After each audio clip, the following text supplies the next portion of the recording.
dosen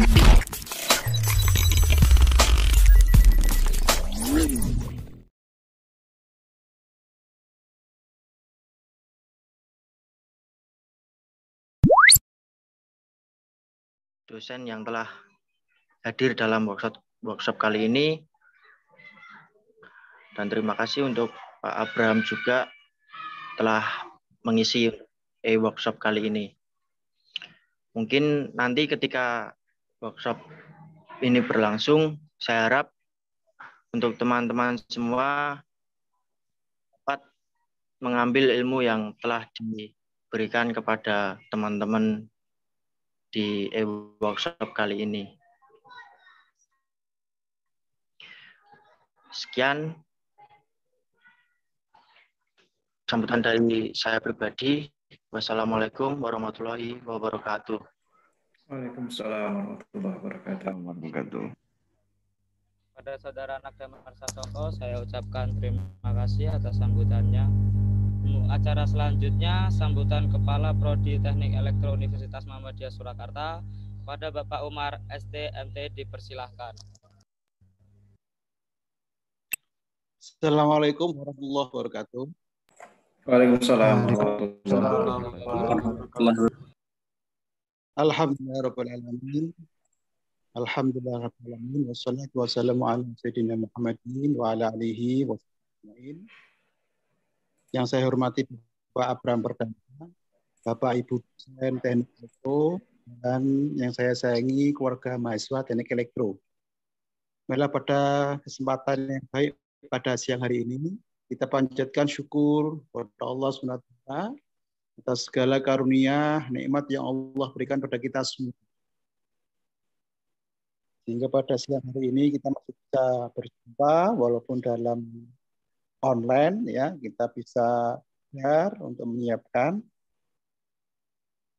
mencari ilmu, satu kenikmatan, ya, suatu kenikmatan yang besar. Untuk kegiatan ini, mungkin Pak Abraham workshop mahasiswa ini kegiatan rutin yang dilaksanakan oleh Prodi Teknik Elektro. Jadi ada workshop mahasiswa dalam setahun ada 2 kali, ada kuliah umum, ada workshop, ya, kemudian ada juga nanti ada workshop dosen juga ada. Dalam rangka kegiatan ini tentunya untuk menggali ilmu agar para mahasiswa ini dibekali dengan ilmu perkembangan ilmu-ilmu yang baru. Ya, kalau di kampus saja mungkin ilmunya ilmu-ilmu yang kurang masih lama, ya, belum mengenal ilmu baru. Maka kita seringkali mengundang praktisi-praktisi dari luar, ya, dari luar yang mengikuti perkembangan zaman sehingga anak-anak teknik elektronik bisa dapat ilmu yang baik. Maka untuk ini kita alhamdulillah dapat pembicara yang luar biasa, Pak Abraham Perdana, praktisi yang kebetulan beliau bekerja di Newscaster Inggris, ya. Maka kesempatan yang baik ini saya harapkan teman-teman mahasiswa bisa memanfaatkan waktu ini dengan baik, ya, terus mengikuti sampai akhir, ya, terus mengikuti sampai akhir, dan mudah-mudahan ilmu yang diberikan nanti bisa memberi manfaat, ya, dapat tambahan ilmu, dan mungkin juga nanti buat mahasiswa-mahasiswa yang sudah tingkat akhir bisa punya inspirasi untuk judul-judul tugas akhir. Siapa tahu nanti Pak Abraham masukan-masukan, ini bisa jadiin tugas akhir nih perkembangan ilmu semacam ini. Jadi harapannya bisa banyak manfaat dari pertemuan kita kali ini. Sebelumnya Pak Abraham Perdana, saya dari Prodi kebetulan saat ini itu bersamaan sekali. Mungkin juga dosen-dosen di sini ada yang sebagian bisa hadir di sini, ada yang sebagian tidak bisa hadir karena bersamaan dengan pertemuan forum asosiasi program studi teknik elektro perguruan tinggi Muhammadiyah se-Indonesia. Jadi jamnya kebetulan sama ini, jam 1 siang. Jadi hebatnya sekarang zaman pandemi ini, ya, bisa 2 lagi. Jadi bisa di sini, nanti mungkin saya juga sebentar harus lihat yang di sana. Jadi betul waktunya kok bersamaan ini, Pak Abraham. Jadi saya mungkin tidak bisa ngikuti 100% nanti ini. Jadi pandemi ini ada Zoom rapat di 2 tempat sekaligus. Kurang-kurangnya dari Prodi Teknik Elektro kami mohon maaf. Bila itu hidayah. Assalamualaikum warahmatullahi wabarakatuh. Waalaikumsalam warahmatullahi wabarakatuh.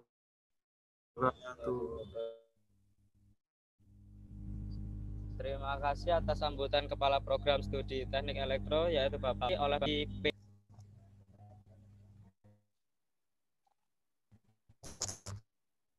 Maaf, saya ulangi. Kepada pembicara, saya silakan. Saya Fauzan atau Auzan ya? Auzan, Pak. Ya, terima kasih Mas Auzan. Pertama-tama ya kita panjatkan puji syukur kita pada Allah Subhanahu wa taala. Alhamdulillahirabbil alamin. Nahmaduhu wa nasta'inuhu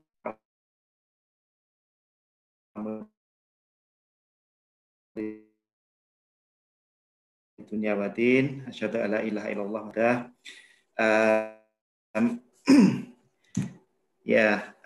Saya ucap pertama khususnya pada yang terhormat Bapak Umar Hasan Abdad sebagai Ketua Program Studi Teknik Elektro, Bapak dosen yang juga hadir di sini, termasuk Pak Aris yang pernah menjadi teman satu angkatan ya. Sampai sekarang masih teman, tetapi pernah ada juga beberapa dosen-dosen yang lain. Saya sampaikan ya salam hormat dari saya. Juga pada panitia, baik KM Keluarga Mahasiswa Teknik Elektro ya, Mas Damar sebagai ketua, dan juga ketua panitia Mas Rizky Rozak ya, atas undangan ini. Terus terang bagi saya sebuah kebahagiaan bisa berjumpa dengan adik-adik sekalian, dengan Civitas Akademika dan mahasiswa Teknik Elektro Universitas Muhammadiyah Surakarta yang akhir-akhir ini beritanya banyak menyebar di beberapa media begitu ya, kabar baik bahwa UMS menjadi salah satu PTS yang ranking teratas di Indonesia gitu ya, dan bahkan juga di tingkat regional. Saya ucapkan selamat kepada Bapak-bapak dan adik-adik semua gitu ya, atas prestasi yang sangat membanggakan. Kebetulan berbicara tentang ya ini introduksi dulu, berbicara tentang UMS itu, walaupun saya belum pernah kuliah di UMS, belum pernah ngajar juga, kunjungan juga mungkin baru sekali saja secara fisik dan itu pun di luar gerbang gitu ya. Tetapi hubungan dengan UMS buat saya itu cukup ada kesan mendalam begitu ya.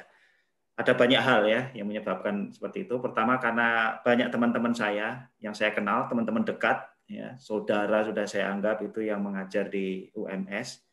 Bahkan bapak mertua saya sendiri juga pernah mengajar di UMS, walaupun fakultas farmasi ya, bukan teknik. Terus kemudian UMS ya, Bapak Heri Purnomo, mungkin ada yang kenal, itu yang membantu saya ketika pertama kali pindah ke Inggris ini, beliau yang membantu. Dan teman-teman yang teman main lah di Inggris ini adalah banyak dari beliau-beliau adalah pengajar, staf pengajar di Universitas Muhammadiyah Surakarta. Jadi kesan yang saya miliki memang sangat positif dan sangat dengan saya. Jadi saya sendiri termasuk warga besar Muhammadiyah juga, jadi merasa ini adalah bagian dari tanggung jawab saya sebagai salah satu warga Muhammadiyah untuk saling berbagi pengalaman gitu ya. Ya, awalnya memang dalam apa yang saya sampaikan nanti rencana di awalnya lebih banyak kepada aspek teknis. Tapi melihat ini banyak juga mahasiswa yang hadir di sini dan tadi sudah disampaikan juga oleh Bapak Umar bahwa ya nanti ada beberapa hal yang mungkin terkait dengan peluang-peluang yang bisa digunakan oleh mahasiswa, misalnya untuk mengambil judul tugas akhir dan sebagainya, mungkin nanti bisa kita dialogkan. Tapi ada juga yang mungkin perlu saya share itu terkait dengan yang non technical aspek, nah yang juga mungkin akan sangat bermanfaat buat adik-adik mahasiswa sekalian. Karena ini saya melihat pesertanya cukup banyak ya, ada 170, walaupun ya memang ada beberapa dari peserta dari Bapak Ibu dosen ya. Bisa lihat ini cukup banyak, sehingga harapan saya nanti silakan saja di dalam forum dialog diskusi ditanyakan hal-hal dari A sampai Z. Jadi tidak perlu terbatas pada permasalahan teknis dan tidak perlu merasa bahwa bodoh atau pertanyaan yang lugu. Semua pertanyaan itu adalah bermakna penting gitu ya bagi kita dan terutama bagi penanya. Baiklah, seperti yang sudah dijelaskan oleh panitia, tema yang akan saya angkat adalah aplikasi ilmu teknik elektro dalam energi terbarukan. Supaya mengenal lebih dekat ya, saya bukan bermaksud untuk menonjolkan diri, tetapi saya ingin berbagi aspek supaya nanti teman-teman adik-adik mahasiswa memiliki gambaran nanti setelah ini lulus itu peluang yang bisa dicapai sebagai alumni teknik elektro itu kira-kira seperti apa. Jadi saya ingin memberikan semacam gambaran di luar sana yang mungkin barangkali adik-adik belum pernah mendengar atau belum pernah berdiskusi tentang ini. Ini kesempatan mungkin barangkali bermanfaat bagi kita semua. Saya share ya, share screen sebentar.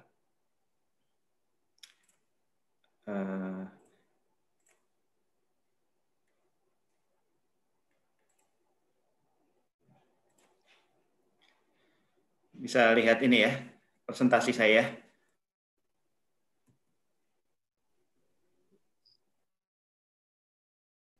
Ya, jadi ya ini bahwa ya saya mungkin tidak seperti Bapak dosen yang mungkin masih menggeluti dan mungkin 100% dari ilmu teknik elektro dipakai, dan mungkin saya lebih banyak ke aspek praktis begitu. Jadi saya mencoba untuk memberikan perspektif dari sisi aplikasinya ya.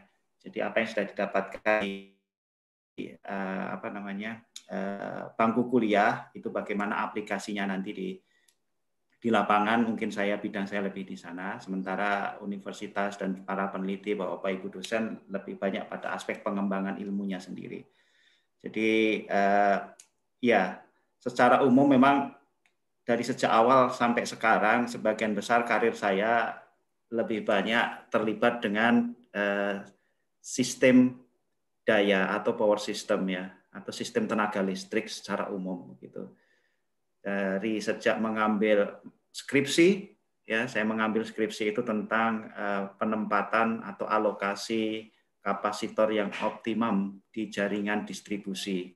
Itu yang saya ambil.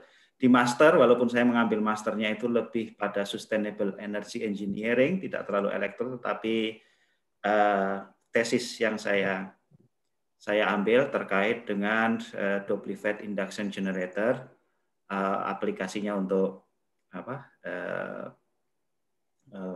sistem tenaga angin ya dan kestabilan daya. Kemudian di S3 saya lebih memfokuskan lagi ke sistem kestabilan daya terkait dengan integrasi pembangkit listrik tenaga angin skala besar. Lebih banyak konteksnya adalah di Swedia, karena S1 dan S2 saya ambil di Swedia, dan di dalam mengerjakan tesis saya bekerja sama dengan semacam, kalau di sini PLN ya, PLN sama Indonesia Power-nya sana. Jadi lumayan selama 7 tahun total ya, saya banyak berinteraksi dengan industri tenaga listrik di sana.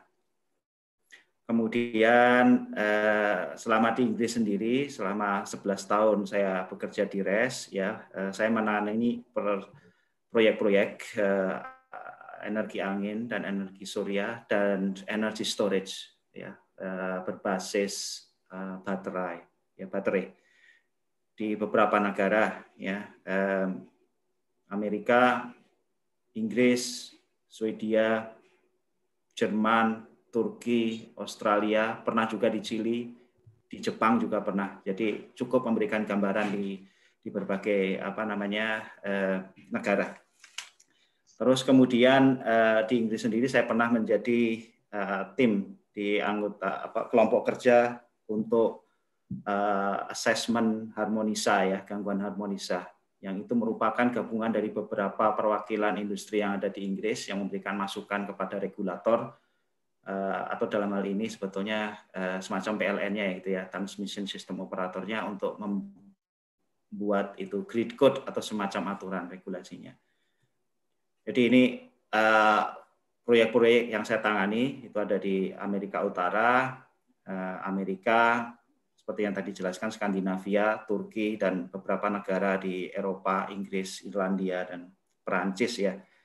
Dan selama lockdown ini, uniknya saya kerja dari rumah. Jadi mulai dari Maret tahun lalu sampai sekarang, saya praktis lebih banyak menghabiskan waktu di rumah, dan saya lebih sering di rumah daripada anak-anak saya sendiri.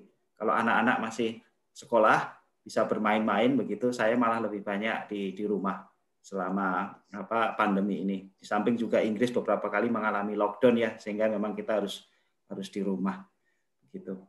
Tapi itu tidak menutup peluang kita untuk bisa tetap bekerja begitu. Bahkan seperti biasa kalau Jumat pagi seperti ini, tidak Jumat pagi ya, Kamis pagi biasanya kita mengadakan rapat dengan tim di Australia. Nanti siang hari kita rapat dengan supplier yang ada di Spanyol. Kemudian diikuti mungkin rapat dengan tim yang ada di Inggris ya. Nanti sore harinya jam 5, kadang bisa sampai jam 9 kita rapat tim dengan yang ada di Amerika. Jadi justru dengan adanya pandemi ini kita bekerja lebih banyak. Tadi apa yang disampaikan oleh Bapak Umar tadi betul, jadi kita menjadi lebih multitasking ya, karena memang semuanya bisa dilakukan secara online. Itu gambaran apa yang saya kerjakan. Dan kalau ada yang bertanya apa itu principal analyst, gitu, mungkin tidak terlalu banyak yang populer ya. Kalau kita di Indonesia mungkin ya engineer atau insinyur atau supervisor, superintendent begitu ya kira-kira. Kalau di dalam industri renewable di beberapa negara itu analis itu berfungsi berperan lebih banyak kepada aspek studinya. Jadi ada insinyur itu pada aspek aplikasinya, sama seperti tadi mungkin kalau kita bayangkan seperti membangun rumah, jadi desainer atau insinyur itu biasanya mereka yang menentukan berapa jumlah batu bata, berapa jumlah semen yang dibutuhkan dan seterusnya. Sementara analis nanti yang menentukan apakah rumah ini secara struktural dia kuat apa tidak. Jadi apalagi kalau bangunannya bertingkat, kemudian didirikan di tanah yang mungkin kurang stabil dan sebagainya, itu tugas analis. Kira-kira seperti itulah gambarannya. Tapi pada prinsipnya analis juga melakukan kerja-kerja yang terkait dengan desain, menentukan ukuran bangunan dan sebagainya, juga mereka banyak terlibat di sana. Adapun kaitannya dengan prinsipal itu ini juga sekaligus memberikan sharing kepada adik-adik sekalian. Jadi begitu kita bekerja itu biasanya pertama kali kita mungkin magang ya, menjadi magang. Kalau kita magang itu berarti harapannya kita bisa belajar banyak. Biasanya juga dari industri atau dari perusahaan tidak akan banyak berharap untuk mendapatkan service atau kontribusi dari peserta magang, karena intinya adalah mendidik. Harapannya nanti setelah magang selesai mereka bisa direkrut menjadi tenaga di perusahaan tersebut. Gitu. Kemudian nanti begitu masuk biasanya sebagai asisten ya, asisten engineer atau engineer in training gitu. Saya pernah menjadi engineer in training juga di salah satu perusahaan minyak di Indonesia. Kemudian setelah itu mereka nanti naik biasanya pada level yang sifatnya engineer. Biasanya mereka akan mendapatkan set tugas gitu ya, satu paket tugas dari seniornya dengan diberikan input-input yang lengkap begitu. Kemudian mereka melakukan studi atau melakukan kalkulasi, dan kemudian nanti itu akan dipertanggungjawabkan kepada yang lebih senior. Kemudian nanti ada senior engineer. Senior engineer ini yang biasanya nanti akan mensupervisi dari asisten engineer ya. mereka biasanya sudah memiliki pengalaman 10 tahun begitu, minimal 5 tahun di perusahaan, sehingga mereka punya gambaran dan mereka nanti akan memberikan direction, arahan kepada engineer-engineer yang lebih muda. Nah, di atas itu biasanya ya termasuk yang apa namanya role yang saya sekarang ini adalah sebagai prinsipal, itu adalah kita tidak saja melakukan tugas, tetapi kita juga kadangkala di dalam melakukan tugas itu kita tidak mendapatkan input yang memadai, sehingga kita harus mengambil mengukur risiko, managing the risk. Nah, itu bedanya. Jadi kalau engineer biasanya mereka akan melakukan pekerjaan-pekerjaan yang sudah ditetapkan begitu. Sementara kalau kita akan mencoba untuk mengambil aspek-aspek yang mungkin belum terlalu well established. Terus kemudian kita akan melakukan assessment, kira-kira ini efeknya terhadap proyek, apakah seberapa besar terhadap aspek komersialnya. Tentu saja terkait dengan hal-hal yang bidang yang kita tekuni. Dalam hal ini saya adalah sebagai electrical analyst atau power system analyst, maka hal-hal yang terkait dengan power system dan electrical design itu menjadi tanggung jawab saya.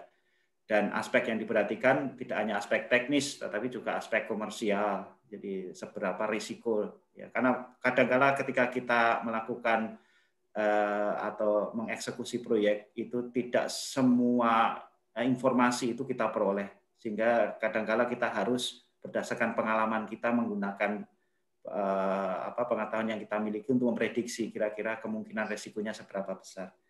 Kemudian juga aspek kesehatan dan keselamatan. Nah, ini tiga-tiganya. Jadi kalau ada apa-apa, prinsipal analis menjadi orang yang bertanggung jawab. Jadi prinsipal analis sudah mentok dari sisi teknis, itu yang paling untuk dari sisi teknis biasanya memang sampai prinsipal analis ya di perusahaan-perusahaan atau senior prinsipal analis. Setelah itu biasanya orang yang kalau di Indonesia mereka akan memilih aspek yang sifatnya manajerial. Ya, kebetulan kalau teman-teman saya memilih untuk tidak mau pindah ke aspek yang manajerial supaya mempertahankan aspek keilmuan. Jadi saya sendiri termasuk yang seperti itu. Jadi kalau disuruh memanage tim, saya lebih suka tetap memegang posisi sebagai prinsipal karena ilmunya masih lebih banyak dimanfaatkan. Tapi kalau sudah masuk ke level manajerial, biasanya memang kita tidak akan banyak berhubungan dengan teknis, tetapi lebih banyak berhubungan dengan managing people. Jadi mungkin ilmunya hanya digunakan 10-20%. Tim yang saya proyek di seluruh dunia sampai sekarang mungkin kita sudah 18.000 megawatt energi terbarukan yang dibangun oleh perusahaan gitu ya. Itu disupport oleh satu tim yang mungkin jumlahnya nggak terlalu banyak ya, mungkin sekitar di bawah 10. Dari di bawah 10 itu separuhnya PhD. Jadi persoalan-persoalan yang kita hadapi adalah persoalan yang cukup berat, challenging, sehingga kita membutuhkan satu pool of resource gitu ya, satu kelompok atau satu orang-orang yang memang mensupport berbagai macam kebutuhan teknis di berbagai negara yang saya sebutkan tadi. Mohon maaf panitia, jadi saya diberi waktu sampai jam berapa ini untuk penyampaian tadi? Mas Auzan mungkin jam 2:30, Pak. 2:30 ya, jadi itu 6, sebentar, kalau di sini berarti 7:30. Baik. Ya, saya tunggu 2:30 berarti ya, terima kasih. Iya, nanti mungkin saya pemberian materinya mungkin setengah jam aja ke depan, terus kemudian lebih banyak ke diskusi begitu ya barangkali ya.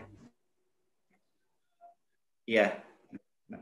Kalau misalnya nanti ada banyak pertanyaan, tapi kalau enggak nanti mungkin bisa saya lanjutkan dengan materi. Baiklah, ini saya masuk ke materi yang akan saya sampaikan yang terkait dengan maaf, ini belum bisa di-share ya, sebentar. Share screen. Ya, bisa lihat presentasi ya. Bisa, Pak. Nanti insya Allah ini saya bisa, Pak. Ya, insya Allah nanti akan saya bagikan dan peserta nanti lewat panitia. Jadi Kenapa materi ini saya usulkan ya? Jadi memang terus terang ini awalnya saya usulkan melalui pertama kali saya sampaikan lewat kemudian mendapat respon yang alhamdulillah positif dan kemudian dilanjutkan oleh respon dari KMTE untuk menyelenggarakan workshop ini. Jadi ilmu teknik elektro dalam bidang energi terbarukan itu sebetulnya aplikasinya sangat luas. Dan ilmu teknik elektro itu sekarang whether we believe or not, ya kita percaya atau tidak, itu menjadi ilmu yang semakin langka, ya karena generasi muda sekarang lebih banyak tertarik untuk mengambil bidang-bidang yang lebih keren begitu ya, gitu. Jadi kesannya keren, misalnya computer science atau informatika atau ekonomi apa saja lah begitu ya. Tapi elektro ini biasanya tidak banyak, ya. Apalagi di negara-negara barat. Di negara-negara barat itu ilmu elektro itu semakin langka. Orang nyari insinyur elektro itu makin sulit. Jadi ini sekaligus sebuah peluang juga buat adik-adik sekalian. Artinya jangan hanya membatasi peluang kerja, sekarang menjadi semakin luas. Kita ada banyak perusahaan yang kita kerjasama ya, dan bahkan salah satu staf saya gitu ya, satu tim member saya itu tidak satu negara, jadi kerja di negara lain, di Australia begitu ya. Di perusahaan lain juga begitu, jadi perusahaannya berbasis di satu negara, tetapi karyawannya itu tinggal di beberapa negara yang berbeda-beda. Jadi ini menjadi peluang. Nah, presentasi yang saya sampaikan nanti lebih menekankan pada dua aspek ya, atau saya ingin mencoba untuk mengenalkan pada adik-adik sekalian tentang energi terbarukan itu sendiri. Jadi ini mungkin bagiannya agak cukup panjang dan tidak akan saya bahas semuanya, tetapi harapan saya adalah adik-adik punya perspektif yang mungkin baru ya. Selama ini mungkin barangkali tidak memiliki gambaran sampai sejauh sana begitu ya. Dan yang kedua nanti terkait dengan ilmu elektronya sendiri bisa kita masukkan dalam bentuk diskusi untuk yang bagian kedua ini kalau diperlukan. Nah, yang ingin saya sampaikan pertama kali adalah saya ingin mencoba untuk mematahkan mitos-mitos yang terkait dengan energi terbarukan. Ya, jadi kalau kita berbicara energi terbarukan, kira-kira ya gambarannya seperti apa, begitulah ya. Nah, ketika dulu saya menjadi mahasiswa, masih kelihatan ya, presentasinya bisa dilihat dengan jelas ya. Saya khawatir nanti saya. Ya. Jadi biasanya kalau kita sudah menjelang tugas akhir, biasanya sudah mulai mencari-cari pekerjaan begitu ya, lowongan pekerjaan. Telekomunikasi itu biasanya ada di dalam benak kita adalah Telkom, Indosat dan sebagainya. Kalau minyak ya Pertamina, Chevron, Schlumberger gitu ya. Dan seterusnya begitu. Di pertambangan mungkin Freeport gitu, atau perusahaan konsultan, atau menjadi dosen di perguruan tinggi, atau di perbankan. Banyak teknik elektro itu yang kerja di perbankan yang saya tahu gitu ya. Jadi tidak ada unsur energi terbarukan kelihatannya di situ. Semuanya sudah well established sektor yang mungkin terkait dengan, kalau energi ya oil and gas company gitu ya. Kemudian kalau kelistrikan ya terkait dengan perusahaan-perusahaan supplier seperti Schneider, Siemens, ABB dan sebagainya. Ya, tidak ada yang kaitannya dengan energi terbarukan. Sementara kalau kita berbicara tentang energi terbarukan, yang akan muncul kira-kira gambaran adalah seperti yang ada di dalam slide ini kan begitu. Biasanya kita berbicara dengan daerah pedesaan, kemudian mungkin di negara-negara yang masih tertinggal, yang membutuhkan akses listrik, maka kemudian ada solar PV di situ. Which is not wrong. Jadi ini nggak salah sebetulnya, memang ini adalah bagian dari keunggulan teknik energi terbarukan yang bisa menghadirkan energi listrik di daerah-daerah terpencil sehingga energi listrik menjadi terjangkau bagi orang-orang yang tinggal di daerah seperti itu. Tapi persoalannya adalah kalau kita menempatkan energi terbarukan selalu pada posisi yang marginal hanya sebagai pelengkap, maka kita tidak akan bisa menghadapi persoalan yang dihadapi oleh umat manusia sekarang ini begitu. Jadi kita harus think big gitu ya, much bigger than it. Jadi kalau kita berbicara energi terbarukan, itu kita berbicara tentang tidak kalah skalanya dengan energi-energi yang sudah ada. Jadi kalau kita melihat energi lepas pantai, energi tenaga angin lepas pantai itu dari sisi kapasitas itu minimal 250 lah ya megawatt sampai 1.200 megawatt. 1.200 megawatt itu kan berarti sudah satu ukuran untuk 2 unit di Python kira-kira seperti itu. Jadi cukup besar, sangat besar bahkan begitu. Satu PLTN itu ya, itu ukurannya kira-kira 1.000 megawatt begitu ya. Saya pernah mengunjungi beberapa tempat PLTN di Swedia itu ya satu unit begitu kira-kira 600 megawatt, ada 2 jadi kira-kira atau kadangkala satu generator berukuran 1.000 megawatt, 800 megawatt dan selevel itu. Jadi bahkan untuk yang di di darat itu kapasitasnya bisa sampai 1.500 megawatt ya. Di India bahkan yang besar itu ya. Nah, ini beberapa yang Anda lihat di situ adalah proyek PLT surya dan PLT angin ya yang ada di gambar itu. Kemudian juga di tahap konstruksi yang 420 megawatt yang di Australia, Avonlea Solar Farm 190 megawatt, Saint-Brieuc 496 megawatt. Itu malah satu list. Ini yang ada di dalam kota ini bukan hanya proyek, tapi proyek yang saya terlibat di dalamnya. Jadi bisa Anda bayangkan bahwa ini sudah menjadi hal yang biasa gitu. Jadi kalau kita berbicara tentang solar farm dan sebagainya itu, ini yang biasa sehari-hari saya tangani. Ukurannya seperti itu. Jadi ini adalah industri yang besar sebetulnya. Jadi peluang adik-adik untuk bisa terlibat di sini itu sekarang dan masa yang akan datang akan semakin penting begitu. Dan kita berbicara energi terbarukan ini sekarang menjadi primadona ya, tidak hanya industri-industri kecil tetapi juga industri-industri besar yang sudah memiliki nama besar di dunia. Ya, Microsoft misalnya. Tadi yang itu saya jelaskan tadi di halaman sebelumnya itu membeli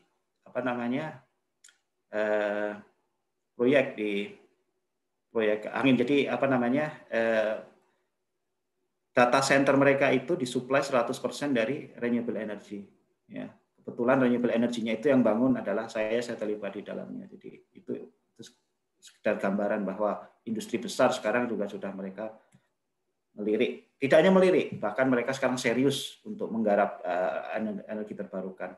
General Motor, ini ya, ini yang menarik. Ini proyek ini menarik. Saya perlu share dengan adik-adik sekalian karena saya terlibat juga di dalamnya proyek yang namanya Cactus Flats ya.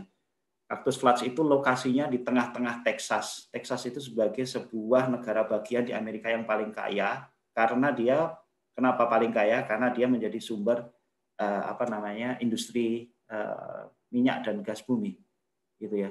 Tetapi sekarang kebutuhan mereka, demand mereka terhadap renewable energy terbarukan energi terbarukan itu meningkat luar biasa. Bahkan kita membangun beberapa proyek. Hampir semua proyek-proyek yang di Amerika yang saya tangani itu lokasinya di Texas. Jadi bisa dibayangkan negara bagian yang di mana revenue mereka dulunya itu berbasis dari energi minyak bumi dan gas, sekarang mereka sudah beralih ya menggunakan listriknya dari energi terbarukan. Dan jumlahnya besar, ukurannya besar-besar begitu ya, 150 megawatt, 200 dan seterusnya begitu. Ini ada di YouTube juga, ini gambaran cukup bagus bagaimana penerimaan masyarakat terhadap energi terbarukan di tempat mereka gitu ya di Texas ini. Dan ini sekarang ada gerakan baru yang namanya RE100 yang itu anggotanya adalah industri-industri besar yang memiliki nama ya seperti General Motor, ada IKEA, ada Google ya kalau bisa dilihat di situ, ada Philips ya, Ricoh, ada Coca-Cola, banyak sekali, AXA, Facebook gitu, Walmart. Mereka memiliki komitmen untuk menggunakan 100% energi mereka berasal dari energi terbarukan. Jadi ini menjadi sebuah gerakan dan tidak hanya diikuti oleh masyarakat kecil, tetapi juga industri-industri besar.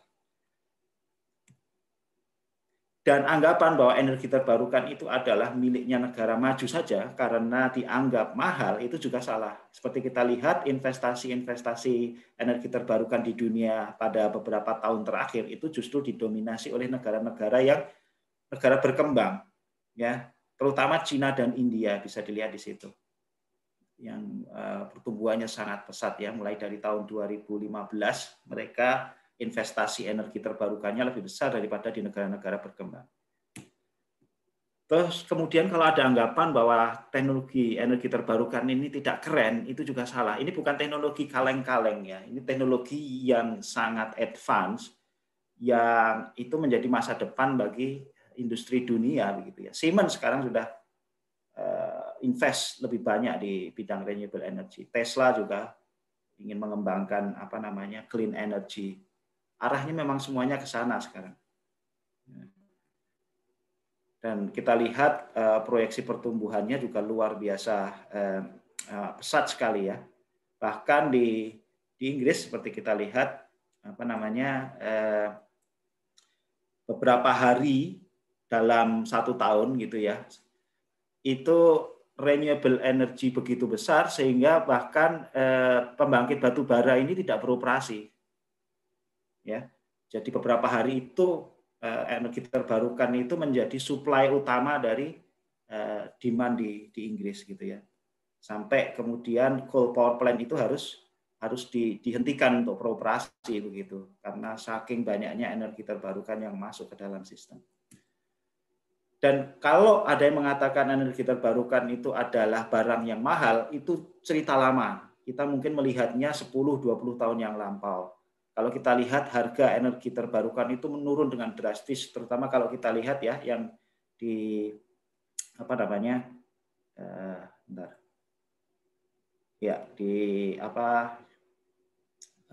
energi surya ini ya turun hampir 1/5-nya. Angin juga turun juga lumayan drastis juga ya. Tapi kita lihat energi surya ini turun dari sekitar 5 sen per KWH US dollar gitu ya. Dari sekitar itu turun sekarang menjadi 0,1 US dollar. Jadi di bawah 100. Di bawah 10 sen ya, di bawah 10 sen dari 50 sen ya sebelumnya. Terus offshore wind turbine juga turun. Jadi banyak sekali dan dilihat dari capacity factor-nya mengalami peningkatan yang lumayan. Capacity factor itu adalah antara megawatt yang energi yang dibangkitkan dibandingkan dengan kemampuan maksimal dari pembangkit tersebut begitu ya. Kurang lebih 30% kalau untuk angin, bahkan sekarang mencapai sekitar 40%, sekarang bahkan 20%, yang dulunya sekitar 10% untuk solar sekarang menjadi 20%. Dan harga instalasinya juga turun, gitu. Harga komponennya turun, harga instalasinya turun dan seterusnya. Kita lihat di samping ini ya, bisa kita lihat di sini harganya juga turun juga cukup drastis. Jadi bahkan sekarang bisa bersaing dengan fossil fuel. Kita lihat di situ. Bahkan sebentar lagi akan betul-betul bukan itu tidak mengalami penurunan, bahkan selalu meningkat begitu ya. Bisa kita lihat di situ. Nah, ini yang ingin saya sampaikan slide ini. Adik-adik sekalian barangkali sudah mendengar ya beberapa tahun terakhir ya tentang isu global warming ya atau climate change ya. Ada Paris Agreement yang menetapkan target bagi negara-negara di dunia untuk mengurangi emisi gas rumah kaca. Targetnya itu adalah jangan sampai dengan gas rumah kaca yang kita bangkitkan dari energi fosil itu ya atau pemanfaatan energi fosil baik untuk listrik maupun untuk transportasi ya termasuk untuk industri-industri yang ada begitu ya. Jangan sampai menyebabkan kadar CO2-nya menyebabkan suhu di dunia ini meningkat lebih dari 2 derajat Celcius. Bahkan targetnya kalau bisa jangan sampai lebih dari 1,5 derajat Celcius. Tapi untuk mencapai tujuan itu kita harus bekerja keras. Bekerja sangat keras. Tidak hanya sekedar kita membatasi emisi gas rumah kaca, tetapi menurunkan. Kalau kita ingin agar ke depan pada tahun 2100, mungkin saya sudah jadi tanah itu ya. Atau kalau kita melihat di sinilah tahun 2050, di mana Anda mungkin kira-kira akan seumur saya begitu. Saya mungkin sudah tua sekali kalau masih hidup begitu ya. Itu apa namanya? Kita harus secara kolektif harus menurunkan emisi gas rumah kaca kita dari yang sekarang ini. Dan yang sekarang ini sekitar 30 apa namanya? Atau mungkin sekitar hampir 40 ya gigaton. Harus kita turunkan jadi 20. Ini berat. Karena dengan pertumbuhan ekonomi biasanya emisi rumah kaca ini kan meningkat. Ini harus kita turunkan. Apa yang bisa menurunkan itu? Ya salah satunya adalah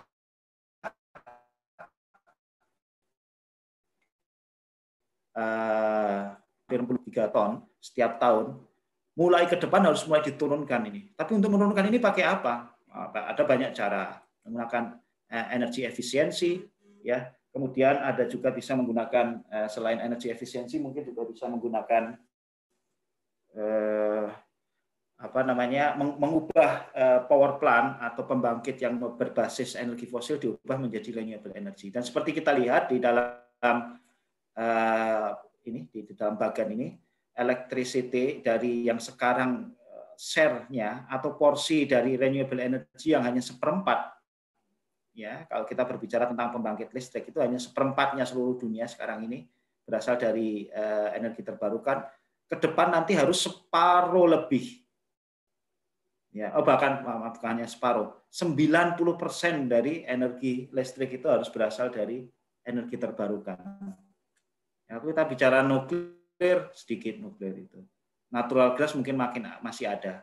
Tapi 90% diantaranya itu harus berupa renewable energy. Jadi pembangkit batu bara yang kita miliki, pembangkit gas yang kita miliki ini sekarang ke depan dalam beberapa tahun ke depan, beberapa dekade ke depan itu harus diubah, harus mengalami transformasi ya ke energi terbarukan. Dan itu investasi yang luar biasa.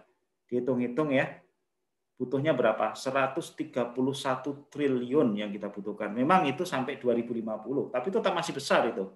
Saya mencoba untuk mengkonversi 131 triliun ke dalam dolar, ke dalam rupiah. Itu angkanya sudah sampai habis itu. Angka nolnya itu habis karena ada 15 angka nol. Jadi Anda pernah dengar yang namanya kuadriliun rupiah? Itu 1000 triliun itu ya, 1 kuadriliun itu. Ini butuh 1.900 kuadriliun rupiah untuk bisa meningkatkan kapasitas energi terbarukan. Ya, saya kira itu. Kemudian ini yang penting juga, kita sebagai orang Indonesia, saya tulis di sini, we are not as innocent as we might think. Orang Indonesia ini walaupun kita masih penggunaan energinya masih kalah ya dibandingkan dengan negara-negara berkembang, yang negara-negara maju, tapi kita tidak bisa berpuas diri dengan itu. Karena dilihat dari per kapita emisi kita ini sudah termasuk 10 besar ya pencemar gas rumah kaca. Ya. Kita bisa lihat kita di bawahnya Jepang kalau di sini. Bahkan kalau kita lihat Uni Eropa digabung beberapa negara, itu juga gas rumah kaca Indonesia itu hampir sama.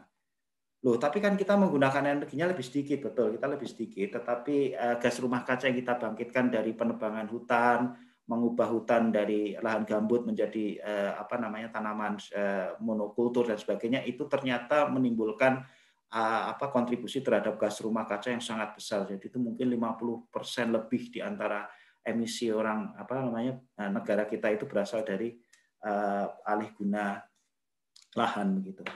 Dan kita lihat reportnya lagi, betul, ketika kita berbicara alih guna lahan tadi, ya kita berbicara tentang kurva yang di sebelah kanan bawah ini adalah total emisi gas rumah kaca dihitung per GDP. Jadi apa yang bisa kita lihat dari grafik ini? Indonesia ini negara yang sebetulnya relatif masih belum sekaya negara-negara yang lain, begitu. Tetapi emisi rumah kaca kita ini melebihi kekayaan kita, gitu. Kita ini sudah belum terlalu kaya. Insya Allah nanti akan menjadi kaya. Kita harus optimis. Belum terlalu kaya, tapi boros energinya itu luar biasa.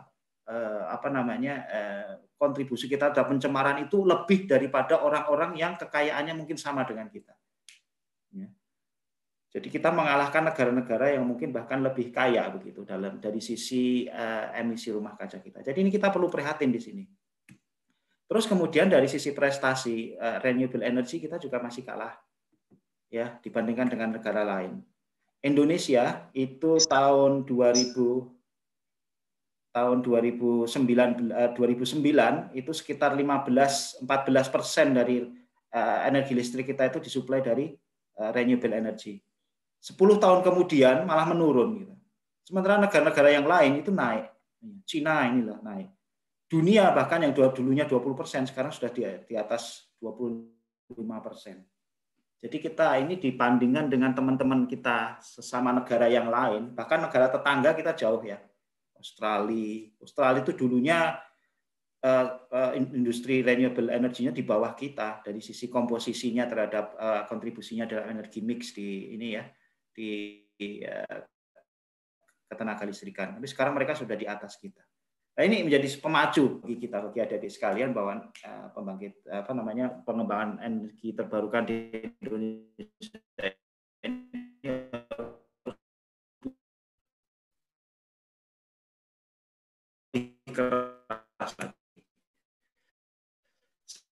saya kira itu. Nah, saya nggak tahu apakah kita bisa. Saya belajar tentang mesin-mesin listrik gitu ya. Itu gambaran saya masih awam sekali ya. Nanti kira-kira gambarannya ya kira-kira generator diesel aja yang ada. Padahal sebetulnya mesin-mesin listrik ini masih terus berkembang dan masih terus digunakan sampai sekarang. Bahkan kalau kita lihat ini ya mesin yang terlihat di presentasi ini ya, ini yang biasa dipasang di atas turbin. Jadi tiang di turbin wind tower itu kira-kira berapa ya? Kurang lebih 80 meteran ya. Nah ini di atasnya itu diletakkan ini generator ini. Ya, ada beberapa jenis generator, ada yang double fed induction generator, ada yang induction generator, ada yang permanent magnet synchronous generator. Jadi ke depan kalau kita belajar teknik pengendalian mesin listrik atau mesin-mesin listrik, Anda punya gambaran bahwa ilmu ini nanti bermanfaat, gitu ya. Dulu saya nggak punya gambaran seperti itu. Sekarang saya baru merasakan, terima kasih sekali dengan Bapak Ibu dosen yang pernah mengajar saya bahwa ya ini memberikan bekal yang luar biasa dan saya baru merasakan ya ketika kerja. Ya, ketika kerja. Dan setelah di luar negeri baru malah merasakan bahwa ilmu yang dulunya kita anggap barangkali oh kok masih kuno sih, dan kalau kita lihat buku-buku elektro itu kan kuno-kuno semua ya. Dan memang begitu, ilmu elektro itu banyak yang sampai sekarang tetap masih berlaku gitu. Walaupun ada aspek-aspek yang lain yang berkembang demikian pesat gitu. Tapi prinsip-prinsip yang kita peroleh di bangku kuliah ini adalah sesuatu yang sebetulnya bermanfaat bagi kita ke depan. Saya ada yang mengambil ini ya teknik pengendalian mesin listrik misalnya, nanti itu akan sangat memberikan manfaat gitu. Bahkan juga walaupun kita berbicara tentang energi terbarukan dengan berbasis energi tenaga surya yang sebetulnya kita melihat tenaga surya itu kan nggak ada bagian yang rotating mesinnya kan nggak ada ya. Mechanical aspeknya sangat minim yang terkait dengan mesin itu hampir tidak ada. Tapi sekarang ini dengan semakin banyaknya pembangkit batu bara, pembangkit fosil yang harus berhenti beroperasi, maka ada aturan, misalnya di Australia itu kalau Anda ingin membangun pembangkit listrik tenaga angin atau tenaga matahari, maka harus menyediakan juga generator yang namanya synchronous condenser. Generator ini itu tidak mengeluarkan energi, tapi dia hanya massa yang berputar saja. harapannya adalah untuk memberikan inersia kalau nanti tiba-tiba terjadi loss of generation, kemudian frekuensi di sistem itu akan mengalami penurunan, maka generator synchronous condenser ini nanti yang akan take up the inersia gitu ya. Jadi atau mengembangkan yang namanya virtual inersia ya, atau synthetic inersia. Bukan virtual, synthetic inersia itu adalah pembangkit tenaga listrik berbasis tenaga surya, tetapi kemudian outputnya itu bisa didesain seolah-olah dia berperilaku seperti generator sinkron, seperti ya, atau baterai yang biasa dipakai ya, energi baterai. Karena tenaga surya kan energinya yang masuk ya, powernya itu relatif tidak bisa diubah. Tapi kalau kita memiliki baterai bisa. Harmonisa ini menjadi persoalan yang pelik akhir-akhir ini ya, karena di pembangkit konvensional dengan menggunakan synchronous generator serempak, kita tidak mengalami begitu banyak persoalan terkait dengan inersia ini. Tetapi dengan adanya energi terbarukan dengan menggunakan banyak konverter daya atau power elektronika daya ya, maka persoalan harmonisa ini menjadi persoalan yang sekarang menjadi semakin pelik. Ada beberapa solusi di sana ya, kalau kita ingin mengatasi persoalan harmonisa bisa dengan menggunakan filtering baik yang pasif maupun aktif. Nah, mungkin Anda tidak akan banyak menerima pelajaran yang cukup detail tentang ini, tapi hal yang terkait dengan kualitas daya listrik, kompatibilitas elektromagnetik itu menjadi dasar yang cukup kuat untuk ke depan kalau adik-adik mahasiswa ingin menekuni bidang harmonisa ini. Stabilitas sistem daya ini juga menjadi persoalan. Dengan semakin banyaknya energi terbarukan yang masuk ke dalam sistem, stabilitas sistem itu juga mengalami persoalan ya, tantangan tersendiri gitu ya. Dan cuma positif dari sisi dari sisi lingkungan ya, tetapi dari sisi keandalan sistem kalau tidak ditangani secara benar, maka dia akan menjadi ancaman karena sistem tenaga listrik kita akan menjadi rentan gitu terhadap gangguan. Dan ini menjadi tantangan sendiri. Ya, sehingga mata kuliah yang mungkin saya mencoba untuk meraba-raba ini karena saya cuma membaca judul silabusnya saja ya, tetapi tidak membaca isi silabusnya. Jadi kira-kira yang relevan ini ya, komputerisasi sistem tenaga listrik karena sekarang ini semuanya itu butuh komputer. Ya. Saya menangani beberapa persoalan sistem stabilitas sistem daya di Amerika terutama, terus kemudian di Inggris dan juga di Australia. Itu kita mengandalkan kekuatan komputer karena kita tidak memungkinkan untuk melakukan praktikum untuk skala besar ya, skala misalnya satu negara begitu ya, karena efeknya kalau kita melakukan eksperimentasi dengan menggunakan sistem daya itu bisa ada cascading effect, maksudnya hanya melakukan percobaan di satu titik begitu ya, tetapi karena sistem daya ini kan saling terkait ya, satu titik itu ya terhubung dengan titik yang lain, terhubung dengan gardu induk yang lain, terhubung dengan pembangkit yang lain, transmisi yang lain dan seterusnya. Jadi satu kita robohkan, bisa jadi kalau tidak kita tangani secara benar, nanti akan semuanya ikut roboh, yang seperti yang terjadi tahun 2013 di Amerika yang blackout itu ya. Gitu ya, karena awalnya itu hanya gara-gara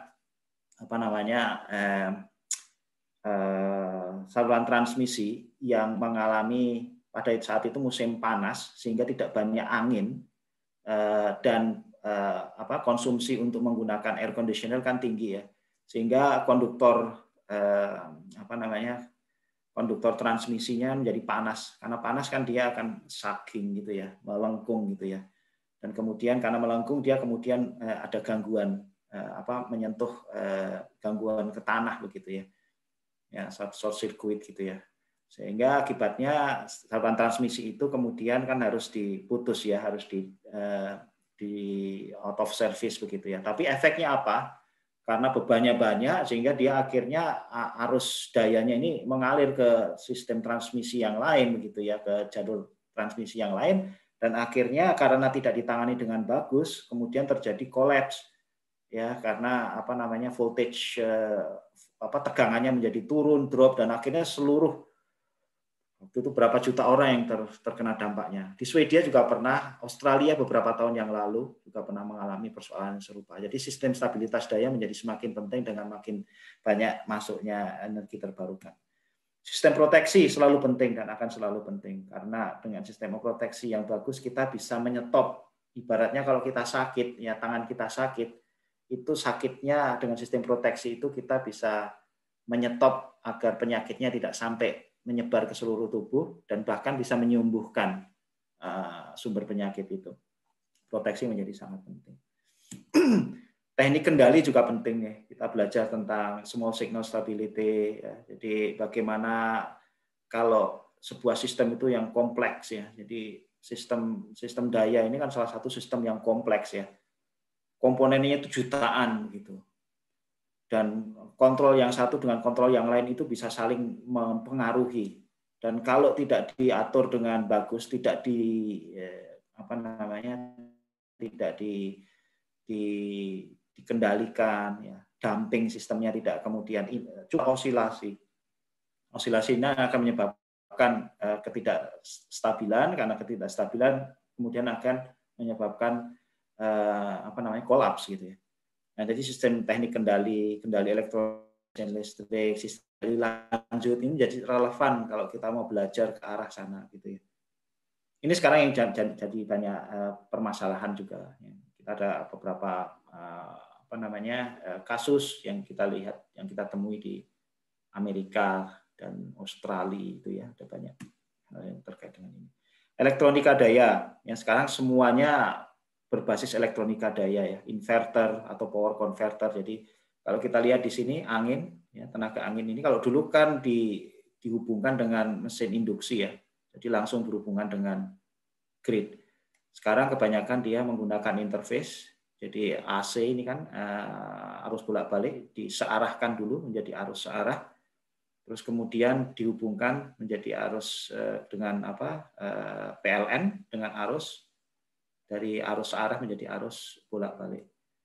Sehingga kalau terjadi gangguan di sini di grid, wind turbinnya ini nggak merasa terganggu karena dia tidak terpisah frekuensinya. Ini bisa berapapun frekuensinya ini terserah di sini.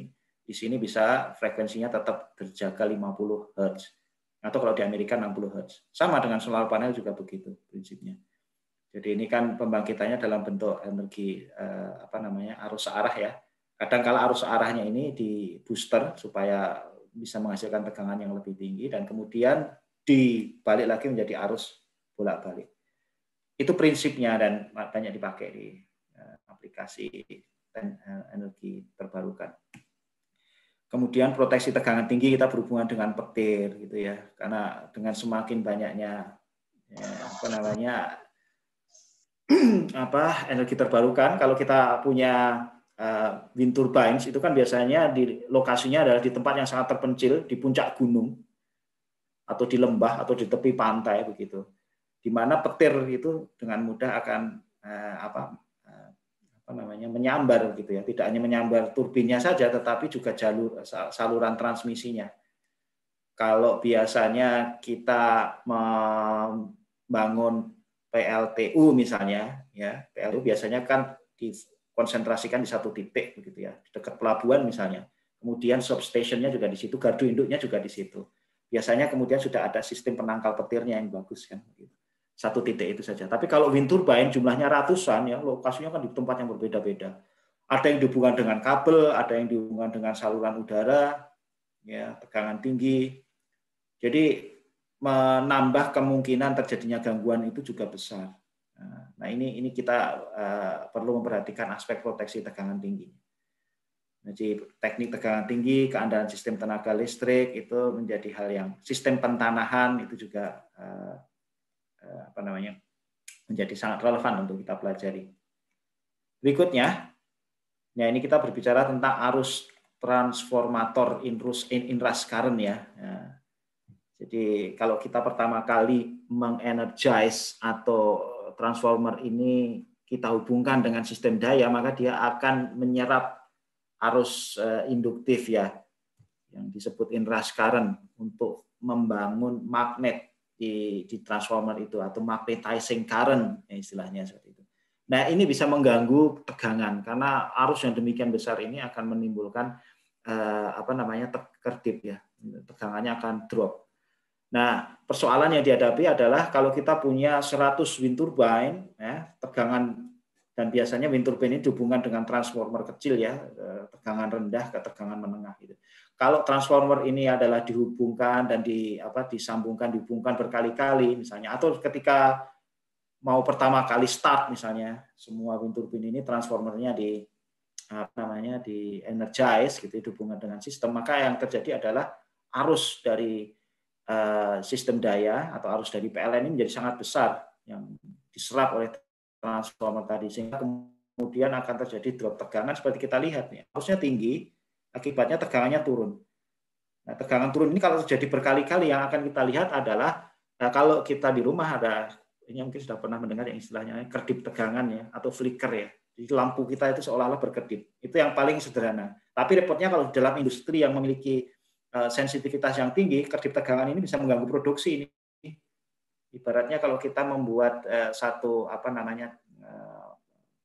tekstil misalnya ya, dengan bahan yang mungkin rentan gitu ya, karena tegangan turun, maka kecepatan motor turun sedikit, maka dia tidak sinkron, sehingga benangnya bisa putus gitu ya. Apalagi di industri yang lebih sensitif lagi terhadap kedip tegangan ini. Nah, ini bisa ketika satu proses itu kemudian terinterupsi, harus menghentikan seluruh proses yang lain, dan itu rugi, loss of production-nya menjadi sangat besar. Nah, ini hal yang sepele awalnya, tetapi bisa menimbulkan berimbas pada cost of production yang tinggi. Perencanaan sistem daya juga menjadi lebih penting sekarang, karena kompleks sekarang itu dulu kan hanya generator dan beban. Sekarang ini beban itu bisa menjadi generator juga. Kita lihat banyak di tempat-tempat kita lihat di Jakarta, di kota-kota, mungkin juga orang memasang solar PV dan sebagainya, sehingga arus yang dulunya itu hanya satu arah dari generator ke beban, sekarang bisa dari beban ke generator. Ya, bahkan di beberapa tempat itu pernah mengalami yang namanya negative flow. Jadi karena daya yang dibangkitkan oleh energi solar PV itu ya, itu lebih besar daripada beban di tempat tersebut. Ya. Jadi itu menjadi persoalan tersendiri. Yang Anda lihat di bawah ini adalah contoh baterai storage ya, yang kita bangun juga. Tapi ini di Jerman. Ini biasa yang kita lakukan kalau kita menganalisa ini di mana terjadi pembebanan yang cukup tinggi, atau kalau dalam ini tegangan, biasanya tegangannya terlalu tinggi atau terlalu rendah, itu yang menimbulkan persoalan. Dan untuk mempelajari itu kita perlu mendalami transmisi dan distribusi tenaga listrik, sistem pembangkit terbarukan juga menjadi penting, dan juga itu tadi stabilitas sistem daya itu ya, termasuk komputasi di dalam ketenagaan itu menjadi penting. Nah, ini yang terakhir nih, ilmu yang juga penting itu terkait dengan data science, karena yang kita lihat renewable energy itu sekarang kan menjadi semakin dominan gitu ya. Nah, sementara renewable energy itu juga intermittent sifatnya, ya, tergantung dari jumlah angin, tergantung. Kalau sudah bisa menduga karena di ramalan cuaca bisa lihat, ya nanti besok tidak hujan, itu berarti kita bisa kirakan. Tapi kalau angin itu kan biasanya sangat localized dan kemudian bisa naik turun, bahkan dari jam ke jam itu bisa turun. Gimana kita bisa memprediksi ya supaya beban dan generation ini selalu balance begitu ya. Nah, ini biasanya kalau di negara-negara yang sudah diregulasi sistem ketenaga listrikannya, pasar ketenaga listrikannya, biasanya mereka menggunakan ini di auction gitu ya, dijual listriknya. Jadi kalau misalnya diprediksi angin ke depan itu akan tinggi, maka kemudian orang akan membeli energi tenaga angin lebih besar, dan akibatnya harga listrik akan turun. Jadi kemampuan memprediksi ya, dan kemampuan bagaimana pasar mengantisipasi itu ya, karena ada istilahnya itu price signal, itu yang kemudian menghubungkan antara satu pemain dengan pemain yang lain itu adalah harga. Kan kalau harga naik, harga listrik naik, orang yang menggunakan listrik dia akan menjadi sedikit gitu kan konsumsinya. Sementara orang yang akan membangkitkan listrik dia akan lebih banyak terpacu untuk menjual listriknya pada saat harga tinggi. Pada saat harga rendah sebaliknya, orang akan lebih terpacu untuk memanfaatkan energi listrik karena pas harganya murah bisa digunakan untuk ngecharge handphone, ngecharge baterai mobil. Sementara yang generation, wah kayaknya ini kok harganya rendah, saya mendingan nggak usah generate aja gitu. Dan itu terjadi, gitu ya. Nah ini untuk pelajari ini persoalan yang terkait dengan probabilitas dan statistik. Nah ini kuliahnya itu sangat relevan. Kecerdasan buatan ke depan juga akan menjadi dominan, menjadi sebuah tools gitu ya. Karena kalau semuanya harus dianalisa secara manual atau dengan komputer itu tetap masih kurang. Jadi harus ada orang ada yang menggantikan kita untuk menganalisa itu. Nah, itu artificial intelligence bermain di situ.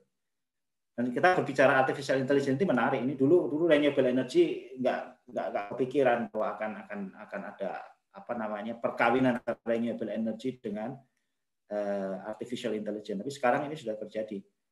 Ini contoh nih gambaran yang saya gambarkan. Ini adalah harga listrik di Inggris setahun yang lampau. Ya, jadi harganya kira-kira 50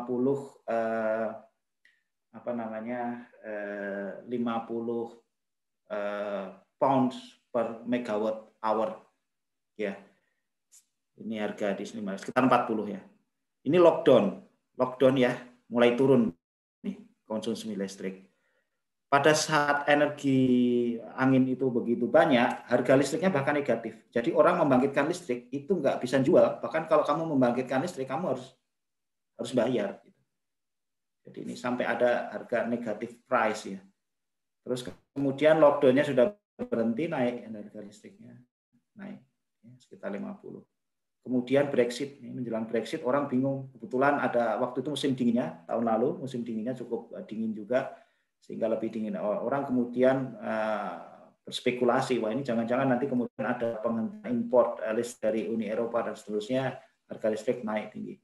Habis itu turun lagi. Dan ini realitas yang namanya price signalnya kira-kira seperti ini. Jadi orang pada saat harga tinggi ini, pada saat ini kan demand-nya tinggi, ini orang akan cenderung untuk sebisa mungkin ngirit gitu ya untuk menggunakan listrik. Sementara bagi generator dia akan lebih banyak memproduksi karena ini pas menguntungkan ini. Nah, sementara bagi para penjual mereka harus bisa bermain pintar-pintar ini kan. Kadang-kala harga listrik itu dihitung berdasarkan kontrak selama berapa bulan ke depan. Nah, ini harus bisa memprediksi. Kalau ternyata misalnya kita menjual listrik, harga kontraknya itu harga ini kan rata-rata sekitar 40, tapi kemudian kemudian sekitar 40 pound per megawatt hour, terus kemudian selama setahun kita buat flat, misalnya ini sampai di sini flat begitu, maka kalau kita jadi pembeli jadi rugi karena selama dalam periode tersebut sebetulnya harga listrik lebih rendah dari itu. Tapi kalau kita flat terus sampai setahun, sebetulnya mungkin untung karena kalau misalnya kita tidak harga listriknya itu tidak kita patok di awal, mungkin kita harus membayar harga listrik lebih mahal pada bulan Januari Desember tahun yang lampau gitu ya. Nah ini ada konsep juga yang namanya virtual power plant. Jadi power plant itu tidak hanya konvensional ya, tapi listrik tenaga batu bara, tenaga PLTU atau PLTGU gitu ya. Tetapi itu gabungan antara demand control. Jadi ini ada beberapa konsumen yang dia memiliki energi storage ya. Yang dia bisa atau dia mengurangi demand mereka. Misalnya sederhana saja kalau adik-adik misalnya menggunakan saya nggak tahu apa pakai mesin cuci apa enggak. Tapi kalau misalnya pakai mesin cuci, demand control ini misalnya nanti akan diberitahu jam sekian jangan nyuci ya, karena kalau jam sekian nyuci harga listriknya tinggi gitu ya. Jadi Anda bisa menunda nanti nyucinya kalau harga listriknya sudah rendah. Nah, ini kan demand control itu. Atau mungkin kulkasnya suhunya diturunkan gitu ya supaya tidak terlalu banyak ini, atau AC-nya diturunkan begitu. Setting suhunya dinaikkan supaya beban listriknya menjadi turun. Kemudian juga ada energy storage. Ya, energy storage ini jelas memang fungsinya untuk menyerap dan juga membangkitkan energi pada saat dibutuhkan ya. Pada saat harga tinggi dia akan mengekspor listrik, saat harga rendah dia akan mengimpornya adalah energi terbarukan yang sifatnya fluktuatif tadi. Dan Anda percaya atau tidak, untuk mengelola ini itu butuh superkomputer. Di kantor saya itu ada satu tim yang namanya data science, itu mereka menggunakan superkomputer ya untuk mengelola itu prediksi ke depan kira-kira apa tidak dan seterusnya. Semuanya itu dikelola oleh komputerisasi. Ada yang menggunakan algoritma, ada yang menggunakan artificial intelligence. Arahnya ke sana. Ini kayaknya sudah hampir selesai. Jadi mungkin saya tutup sekian aja. Jadi tambahan sedikit di satu halaman aja, keahlian yang berhubungan dengan aplikasi energi terbarukan yang tidak terkait langsung dengan teknik elektro, tetapi kalau menguasai akan sangat bermanfaat. Jadi kemampuan modelan dan simulasi. Saya dulu sering karena beberapa kali tesis saya termasuk juga pemodelan simulasi. Tapi ada yang mengatakan bahwa wah itu namanya bukan skripsi kalau tidak ada praktikum. Sebetulnya sama pentingnya praktikum dengan simulasi itu sama pentingnya. Tidak semua hal itu bisa kita aplikasikan dalam bentuk praktikum langsung hands on dengan mesin-mesin, tapi kadang-kala harus dimodelkan. Jadi kemampuan pemodelan itu menjadi penting juga. Bahkan pekerjaan saya selama 10 tahun terakhir ini terkaitannya dengan pemodelan, karena kita tidak mungkin, dan itu biayanya besar untuk pemodelan itu sendiri. Itu bisa untuk jadi buat model itu bisa ordernya beberapa miliar gitu ya. Misalnya kita punya satu produk gitu ya untuk generator misalnya gitu ya. Terus kemudian supaya bisa terkoneksi dengan PLN, kita harus menyerahkan modelnya. Ini harus ada modelnya dulu, karena PLN perlu mengakses dulu apakah generator kita ini nanti akan melakukan berpengaruh terhadap sistem mereka gitu ya, dari sisi keandalan, stabilitas dan sebagainya. Dan untuk mengecek itu satu-satunya dengan model. Dan membuat model itu nggak mudah, itu tadi. Bisa harganya tergantung dari kompleksitasnya, bisa berpuluh-puluh miliar bahkan. Dan waktunya bisa bertahun-tahun untuk membuat model itu sendiri. Tapi itu penting, makanya tetap harus kita develop. Saya kira itu saja dari saya. Barangkali bisa kita buka sesi tanya jawab. Silakan saya kembalikan ke moderator. Terima kasih. Terima kasih kepada Bapak Abram Perdana yang telah menyempatkan waktunya untuk berbagi materi dan berbagi ilmu dengan kami. Semoga ilmunya dapat bermanfaat bagi kami semua di sini. Amin ya robbal alamin. Oke, acara selanjutnya yaitu sesi tanya jawab. Ayo, siapa yang ingin bertanya boleh menuliskan instruksi izin bertanya di kolom chat.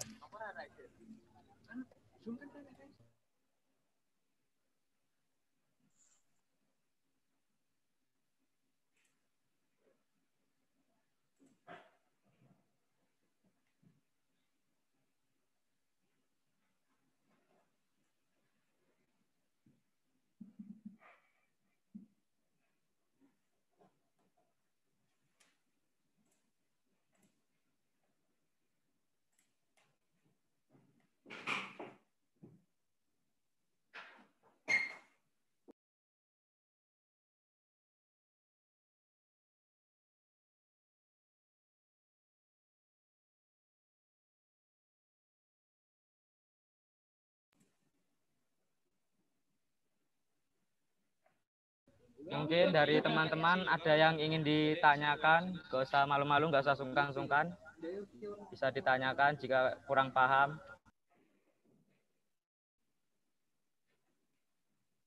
Ya, tidak harus juga terkait dengan teknis ya. Silakan saja kalau mau menanyakan aspek-aspek yang lain terkait masalah social interaction atau kultur, silakan saja kalau ada yang punya pertanyaan yang non teknis. Saya terbuka untuk berdiskusi.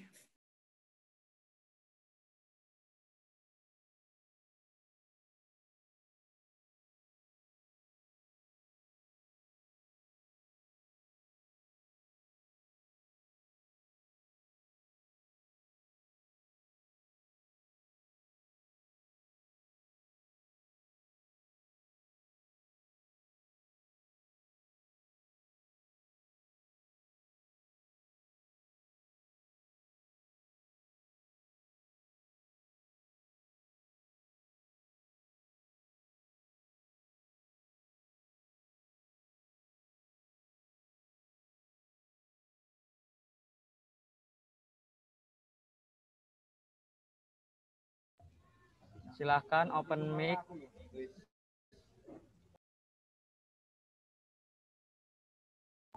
Silahkan open mic Mas Abdul.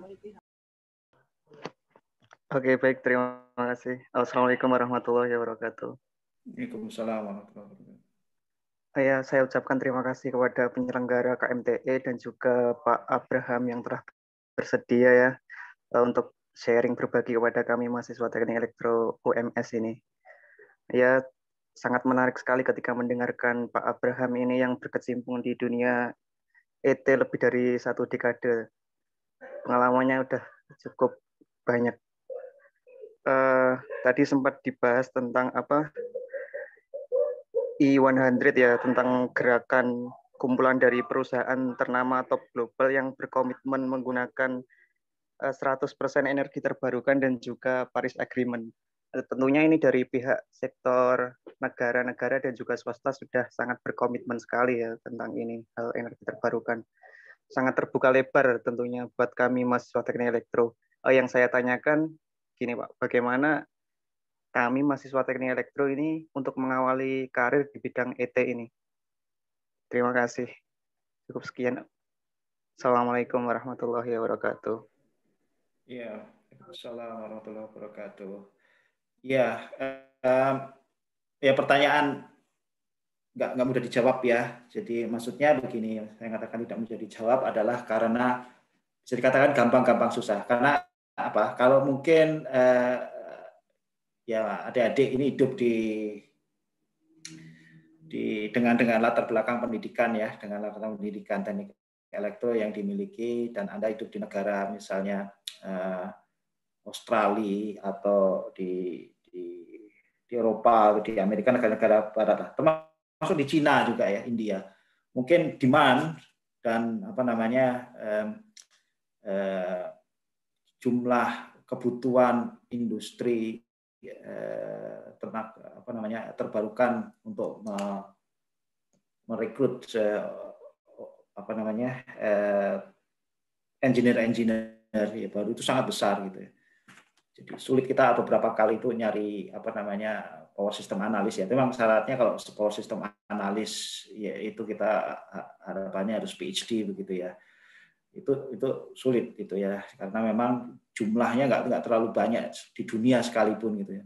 Kalau kita nyari orang itu bisa sampai ke Malaysia, sampai ke beberapa negara, India dan sebagainya. Jadi saya kira poolnya itu tidak hanya sebatas satu negara saja gitu. Itu yang berbicara industri besar. Industri yang terkait dengan mungkin menengah itu mungkin banyak. Sekarang mungkin di Indonesia sudah mulai banyak, dan saya dengar ada beberapa industri yang sudah mulai masuk di sana. Ya kita lihat di pos Jane Ponto, di Sidrap ya, sudah ada pembangkit tenaga angin yang skala cukup besar ya, 75 megawatt. Satu lagi itu sekitar berapa ya, hampir sama juga. Masih dikelola oleh PLN gitu ya. Tapi investor-investor ke depan itu lepas dari suka atau tidak suka ya, bahwa apapun sikap kita terhadap renewable energy itu akan menjadi kebutuhan. Jadi soon or later ya, renewable energy ini nanti akan masuk ke Indonesia secara lebih. Masuknya tidak hanya sekedar seperti sekarang ini ya. Karena kalau kita lihat sekarang ini masih agak terseok-seok gitu, dan ini uniknya mungkin hanya terjadi di Indonesia saja. Di negara-negara yang lain kebanyakan tidak terlalu bermasalah begitu. Dan ini sudah berlangsung beberapa dekade ya, jadi memang sudah cukup lama gitu ya. Tapi masalah seperti itu biarkan itu diselesaikan oleh para ahlinya. Tapi yang jelas adik-adik menyiapkan, kalau menurut saya adalah menyiapkan sekarang ini adalah knowledge-nya begitu, wawasan dan knowledge dan attitude itu harus dibangun. Nah, kalau saya melihat konkretnya mungkin sudah mulai saatnya dibangun semacam komunitas mulai dari sekarang itu. Komunitas di KMT membangun satu komunitas yang concern terhadap energi terbarukan. Berbicara dengan energi terbarukan ini tidak hanya solar PV, angin begitu ya. Tetapi kita berbicara tentang bagaimana memulai membahas bagaimana masa depan listrik Indonesia dengan semakin banyak renewable energy di sana. Dan jangan malu-malu. Kalau kita berbicara renewable energy itu bukan hanya 1 megawatt, 2 megawatt seperti sekarang ini. Kita berbicara tentang ratusan megawatt, dan ini bapak-bapak yang di atas, yang skala levelnya sudah dirjen, yang levelnya sudah bahkan mungkin menteri begitu ya. Itu mereka sekarang sudah optimis bahwa itu bisa menjadi kebutuhan. Sekarang adik-adik menyiapkan itu. Knowledge-nya bisa didapatkan dari kuliah dan juga mungkin dari praktek, kerja lapangan dan sebagainya. Tetapi attitude-nya itu harus dibangun dari komunitas-komunitas semacam itu. Jadi bangun semacam komunitas energi terbarukan gitu, atau komunitas energi ramah lingkungan atau apa gitu. Karena kita butuh tidak hanya sekedar engineer, tetapi kepemimpinan. Nah, ini harus lahirnya. Apalagi ini adik-adik di Muhammadiyah ini punya tanggung jawab. Muhammadiyah itu sangat concern terhadap isu-isu lingkungan. Ini peran dari teman-teman teknik elektro ini sangat sentral sebetulnya. Bangun tidak hanya wacana, tapi menyiapkan juga SDM. Adik-adik ini SDM-nya gitu. Nah, perkara kemudian nanti adik-adik akan set up startup sendiri atau kemudian akan bekerja di industri yang ada. Saya yakin dalam beberapa tahun ke depan kita mau tidak mau, suka atau tidak suka, renewable energy akan masuk Indonesia. Karena kalau tidak, industri-industri besar itu tidak akan mau berinvestasi ke Indonesia. Kenapa? Karena mereka mencari negara yang memiliki landscape pengembangan renewable energy yang robust, yang progresif gitu. Kalau kita renewable energy-nya hanya sekitar bahkan mengalami penurunan seperti sekarang ini, industri-industri nggak akan mau investasi ke Indonesia. Jangan berharap Tesla, jangan berharap Google, Facebook dan sebagainya ya. Mereka hanya akan menjadikan Indonesia sebagai pasar saja. Tapi kalau kita progresif ya dalam mengembangkan renewable energy ini, maka industri-industri itu akan masuk. Dan nanti akan menjadi kayak bola salju yang bergulir, nanti akan besar. Dan problem yang akan dihadapi adalah kemungkinan kita malah akan kekurangan tenaga yang concern di bidang renewable energy. Atau kita belum siap, dan bahkan kita harus impor. Jadi mungkin konkretnya menurut saya siapkan dengan membangun profil Anda dibangun. Menurut saya bangun bahwa Anda memang orang yang punya komitmen untuk membangun renewable energy. Kemudian itu dari sisi attitude, dari sisi wawasan, tapi dari sisi konten ya kuliahnya harus betul gitu ya.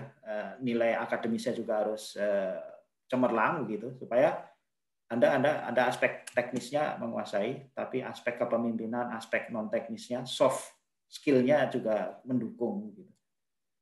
Terus kemudian untuk masalah industri ya saya tidak bisa detail satu persatu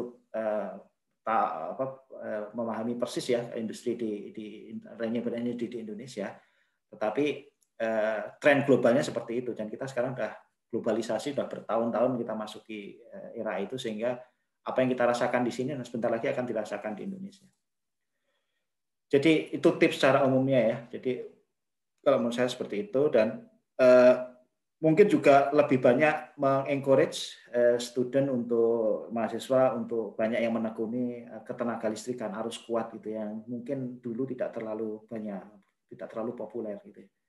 Sekarang karena image bahwa ilmu ini adalah ilmu tua yang tidak berkembang, akibatnya sekarang ini dunia ini kekurangan teknik elektro, ahli-ahli teknik elektro. Saya sering bicara dengan beberapa, kalau Anda kenal misalnya ada ya tokoh-tokoh teknik elektro lah ya, yang baik yang di industri maupun yang di akademisi gitu, terutama yang mungkin juga pernah bekerja di luar negeri gitu, bisa dihitung dengan jari gitu ya. Jadi power system society itu small society sebetulnya. Orangnya itu lagi kira-kira seperti itu. Jadi ini kesempatan buat adik sekalian untuk sana. Tapi ya itu yang konkret, saya mulai dari sekarang mungkin menyiapkan itu semacam semacam kayak gerakan gitu ya, gerakan yang menyiapkan kita untuk aware dengan renewable energy ini, kemudian menyiapkan secara kualitas knowledge juga ya, dengan saya kira kalau untuk masalah pengetahuan kelistrikan, saya kira kita tidak mengalami banyak masalah ya adik-adik bisa, apalagi UMS yang termasuk yang universitas papan atas begitu, saya kira dari sisi fasilitas tidak ada kendala di situ. Tinggal bagaimana kita bisa menjadi leader. Jadi kalau kita kerjanya nanti saya cuma kerja jadi pegawai di kita membatasi diri sebetulnya Mas saya seperti itu. Membatasi bahwa lulusan dari teknik elektro itu nanti hanya bekerja di industri-industri yang selama ini kita pahami yang non renewable energy itu, maka ya kita akan terjebak pada kondisi semacam itu. Tapi kalau kita membuka wawasan, maka akan banyak hal yang bisa kita peroleh. Mungkin itu, mungkin nanti bisa kita ini kalau kurang puas nanti mungkin bisa diiterasi lagi, ada pertanyaan lain silakan. Atau kalau misalnya belum puas silakan ditanyakan Mas Muhammad Abdul, di elaborasi lebih jauh. Apakah ada feedback dari Mas Abdul? Sampun, terima kasih. Ya, kemampuan ini juga ya, komunikasi ya. Saya bahasa Inggris saya juga nggak excellent ya, bahkan logat Jawa. Tapi yang penting adalah kemampuan kita untuk mengembangkan gagasan, men-share gagasan. Walaupun dengan bahasa Inggris yang tergagap-gagap dengan logat yang masih kental begitu, saya sering dilem anak saya yang mereka karena anak kecil relatif lebih kecil lagi ya, ada yang kuliah di sini ada masalah gitu ya. Saya mimpin rapat, anggotanya itu orang Amerika semua, yang mimpin rapat saya dari Inggris. Itu kita tidak terlalu suka dengan kandidat-kandidat yang sok tahu gitu ya. Karena akan ketahuan yang tahu beneran sama yang sok tahu itu. Kalau perusahaannya mungkin perusahaan yang biasa-biasa saja, barangkali mereka nggak terlalu peduli, yang penting masuk dan mereka tidak terlalu membutuhkan skill gitu ya. Yang penting orang bisa kerjakan. Tapi kalau high skill role itu biasanya yang kita butuhkan adalah orang yang yang jujur, tetapi dia paham terhadap persoalan yang dihadapi. Masalah komunikasi itu malah justru nomor 2. Yang penting tidak misleading gitu ya. Ketika ngomong maksudnya A ya orang dengarnya A. Masalah logat, mau pakai logat Jawa, mau pakai logat Cina, mau pakai logat apapun lah ya, itu sebetulnya nggak terlalu masalah. Iya itu mungkin ya. Ini soft skill ya. Terima kasih nih pertanyaannya. Silakan yang lain. Terima kasih Pak Abram. Mungkin ada lagi pertanyaan yang lain dari mas-mas, mbak-mbak, teman-teman yang ada di acara ini.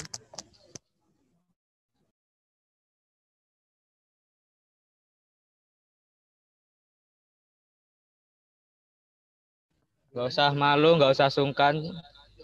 Silahkan bertanya.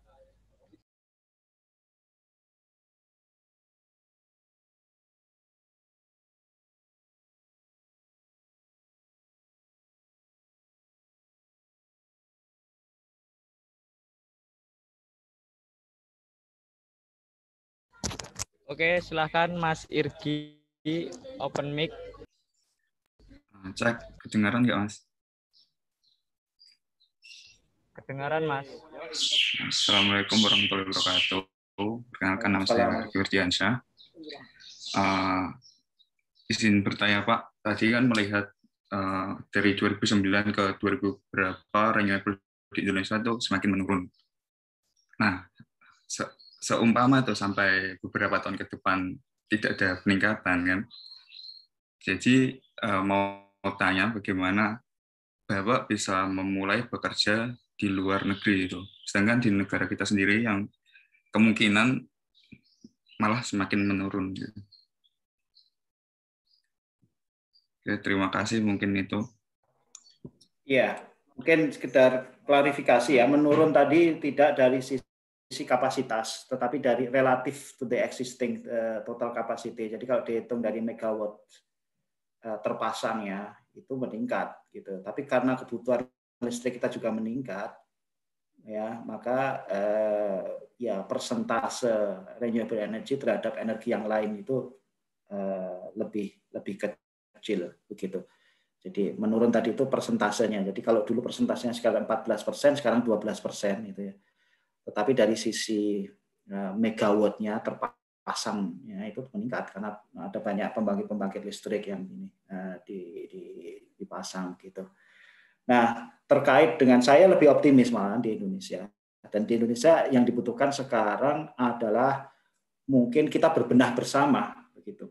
Jadi saya juga sering membuka komunikasi, memberikan masukan ya dengan pemangku kepentingan dan juga yang terlibat begitu ya, tentang bagaimana kita bisa belajar dari pengalaman negara yang lain, dan tidak harus dari negara yang maju, dari negara-negara yang berkembang kita bisa yaitu untuk agar pengembangan energi terbarukan di Indonesia ini menjadi lebih cepat begitu. Kalau besarnya ke depan akan berkembang atau tidaknya, jelas mesti akan berkembang. Saya yakin sekali, 99% ya. Keyakinan saya bahwa kebutuhan, dan sekarang geliat ke sana itu besar. Semua orang sekarang ngomong tentang renewable energy. Bahkan pemerintah sudah menetapkan 25% ya. Komposisi renewable energy dalam energy mix di Indonesia sampai tahun 2025. Itu sebetulnya sangat ambisius. Karena kita sekarang baru itu tadi ya, masih kecil sekali, sekitar 20%. Kita harus meningkatkan 2 kali lipat. Investasinya itu harus besar-besaran. Tapi begini ya, investasi yang besar itu tidak bisa dilakukan dalam kita tidak bisa membalik telapak tangan dengan seperti membalik telapak tangan begitu ya, cannot change overnight gitu. Kita harus butuh kerja bareng gitu. Makanya tadi saya usulkan tadi, kalau misalnya ini makin banyak, nanti di UMS ada gerakan mahasiswa renewable energy atau energi berkesinambungan. Saya lihat di beberapa kampus juga mulai ada. Ini menjadi gerakan besar yang masif begitu. Maka tidak hanya pada level industri saja, tetapi menjadi efek gerakan masyarakat. Maka ini menjadi kekuatan untuk menjadi pressure group gitu ya, bagi pengambil keputusan untuk lebih serius lagi gitu. Dan dengan juga memberikan dorongan buat dunia bahwa Indonesia ini memang serius gitu. Jadi saya termasuk yang percaya bahwa ke depan itu, kalau menurut saya sekarang jangan berpikir bahwa nanti bisa berkembang apa enggak ya di Indonesia. Sekarang siapkan saja itu. Toh kita menyiapkan bekal renewable energy ini. Kalaupun toh nanti kita masuk bukan ke sektor renewable energy misalnya, ilmu kita tetap bermanfaat. Jadi tidak ada ruginya. Jadi kita bekerja ala makanatikum lah istilahnya ya, atau fi makanikum gitu ya. Jadi kita bekerja pada bidang-bidang kita ya, sesuai dengan yang dosen kita bisa mengembangkan. Saya lihat saya punya teman dosen yang bergerak mengembangkan ini ya, tidak langsung renewable energy tetapi riset di bidang power electronics dikembangkan di sana. Ada beberapa dosen yang lain sedang mengembangkan juga, sudah banyak di situ. Tinggal kita nunggu waktu saja, dan itu nanti akan datang dengan sendirinya. Jadi kalau menurut saya seperti itu. Tapi kalau untuk masalah pada level policy dan sebagainya sudah ada mengurusi sendiri. Gitu. Adik-adik sebetulnya bisa dengan adanya komunitas-komunitas tadi itu bisa memberikan masukan, bisa memberikan juga semacam pressure kepada pengambil keputusan di DPR maupun juga di level lokal, pemerintah itu bisa. Tapi maksud saya adalah yang penting nuansa semangat untuk renewable energy ini bisa kita kembangkan dulu gitu. Dan jangan khawatir, renewable energy di Indonesia tidak akan turun ke depan itu sudah menjadi keharusan, harus naik. Karena negara yang tidak bisa mengembangkan renewable energy nanti akan ditinggal oleh negara yang lain. Ya, adapun saya menjadi diskusi juga gitu, apakah harus balik ke Indonesia untuk mengembangkan, atau kita sembari bekerja begini kita share pengalaman supaya kita tidak tertutup akses kita dengan negara-negara yang lain, dan kita bisa memahami kenapa negara lain bisa berhasil. Ya, tidak hanya negara yang besar ya, tidak hanya negara yang kaya, tapi negara seperti India dan Cina itu prestasi mereka luar biasa. Dan salah satu kunci untuk bisa mengembangkan renewable energy di sebuah negara itu adalah menyiapkan SDM. Nah, ini adalah bagian dari kita untuk menyiapkan SDM. Jadi orang mau investasi di Indonesia, industri renewable energy, jika lulusan elektronya memang memiliki kualitas yang bagus yang bisa bersaing dengan yang tempat lain, ya mereka memilih untuk investasi di Indonesia. Nah, ini adik-adik punya tanggung jawab juga sama-sama untuk bagaimana kita bisa menyiapkan bahwa nanti kalau ada investor, atau sebentar lagi akan ada banyak investor yang datang ke Indonesia, mereka tidak perlu merekrut orang dari luar, tetapi adalah dari lulusan universitas di Indonesia sendiri, karena mereka tidak kalah seperti itu.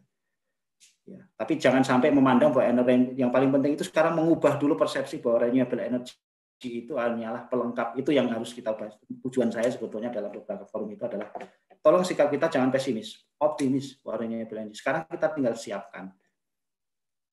Pada saat nanti ada momentum itu kita sudah siapnya. Jadi jangan nanti karena kita tidak mempersiapkan, pada momentum sudah datang ternyata kita belum siap, akhirnya ya kita lebih banyak memakai produk-produk dari impor dari luar negeri. Kita semua komponen impor, investor kita juga semuanya dari luar, karyawannya juga bukan dari Indonesia. Itu yang kita khawatirkan. Jadi kita harus menyiapkan SDM-nya juga. Kira-kira seperti itu. Saya nggak tahu apakah menjawab pertanyaan. Baik, terima kasih Pak atas jawaban dan sarannya.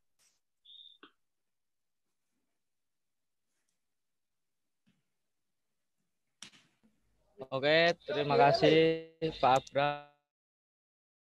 Apakah Ya, makasih Mas. Terima kasih juga untuk Pak Abram atas jawaban dan sarannya. Iya, terima kasih. Makasih juga Pak Tendio, ini kayaknya juga adil nih kalau nggak salah. Apakah ada yang ingin bertanya? Satu lagi, yuk teman-teman.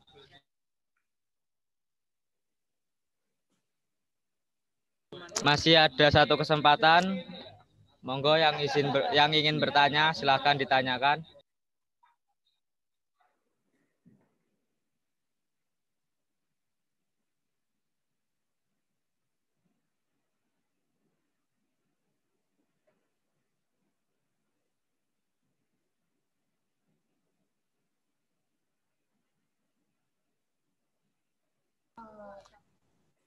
Ini ada pertanyaan dari Pak Aris ya,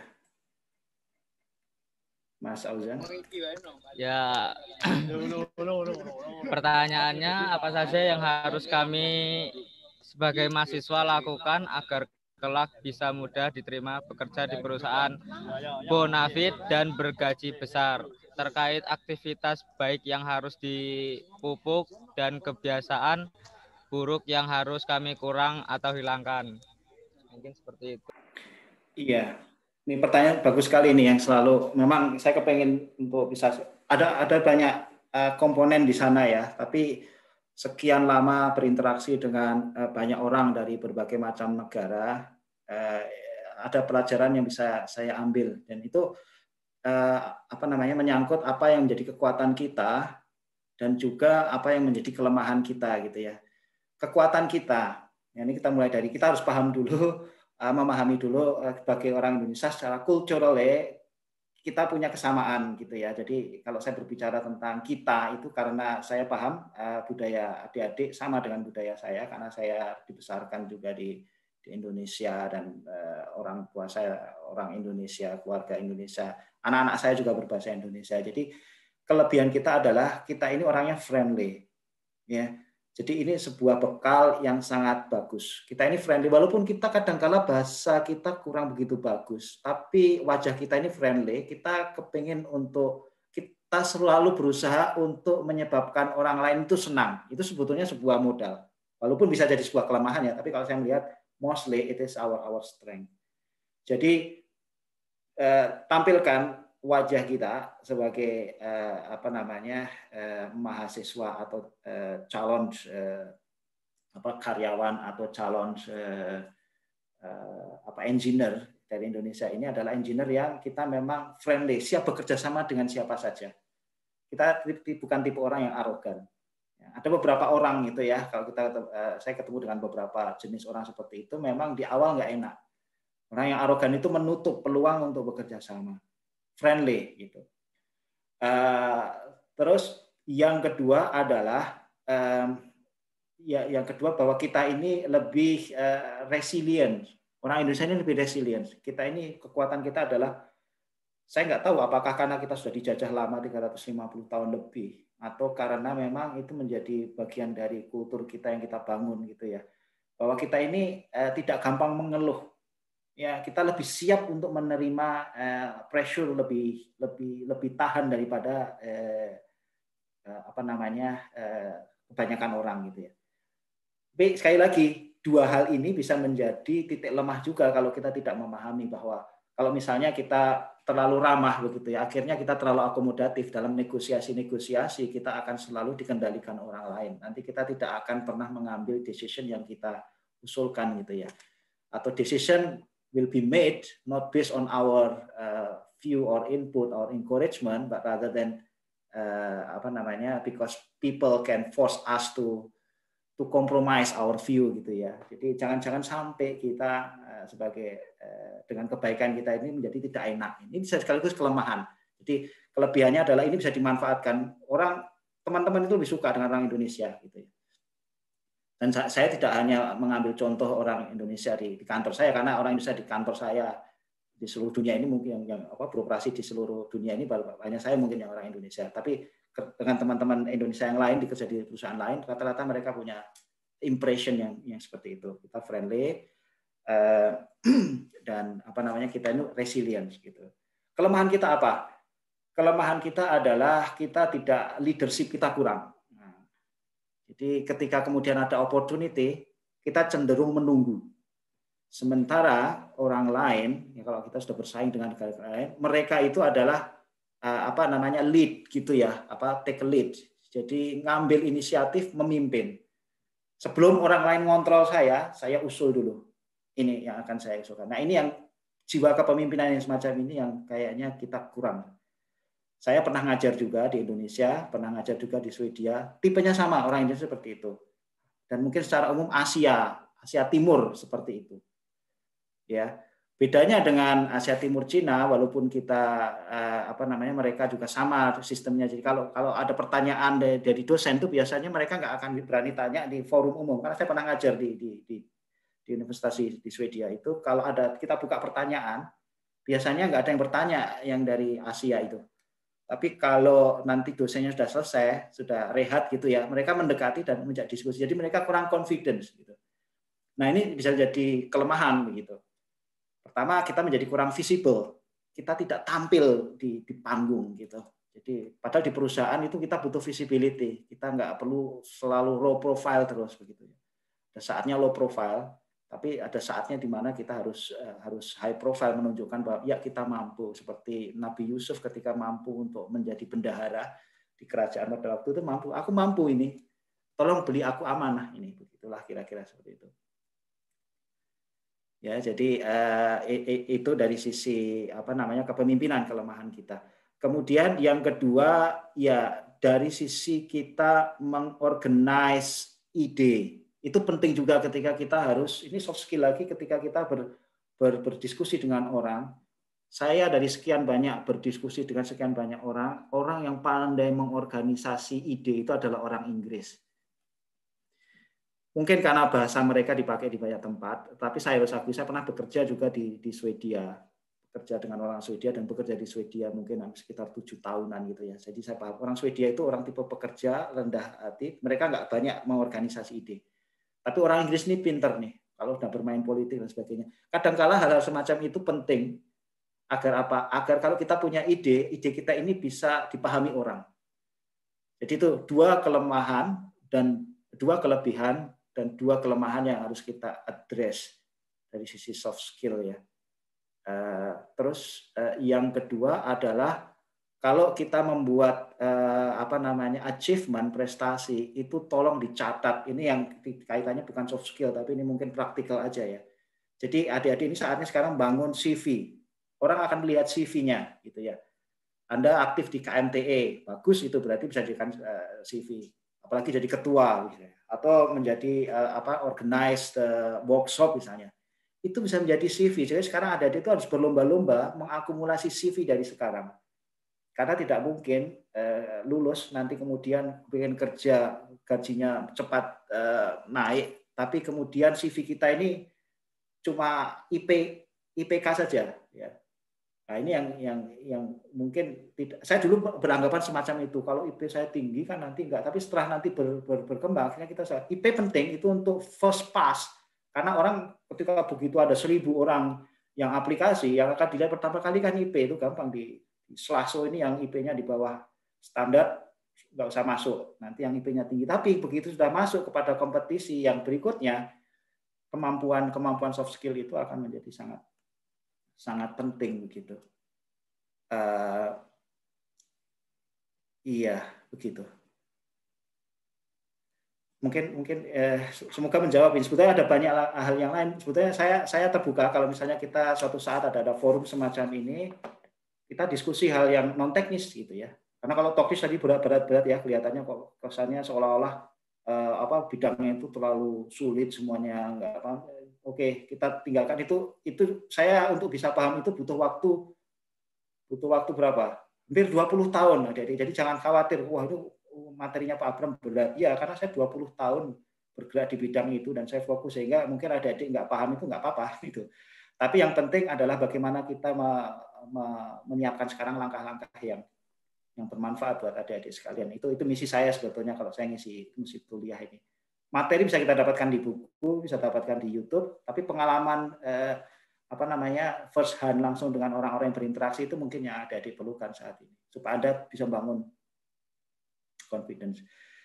Itu kira-kira Pak Aris buka bisa memberikan sedikit gambaran terkait tentang aktivitas itu ya. Terima kasih Pak Abram. Saya Pak Abram mau tanya. Ya, monggo Mas Tindio. Ini kalau maaf ya, dari sisi kampus, bukan kampus itu kan sekarang punya apa itu tanggung jawab untuk salah satunya bikin itu kan kampus Merdeka itu loh.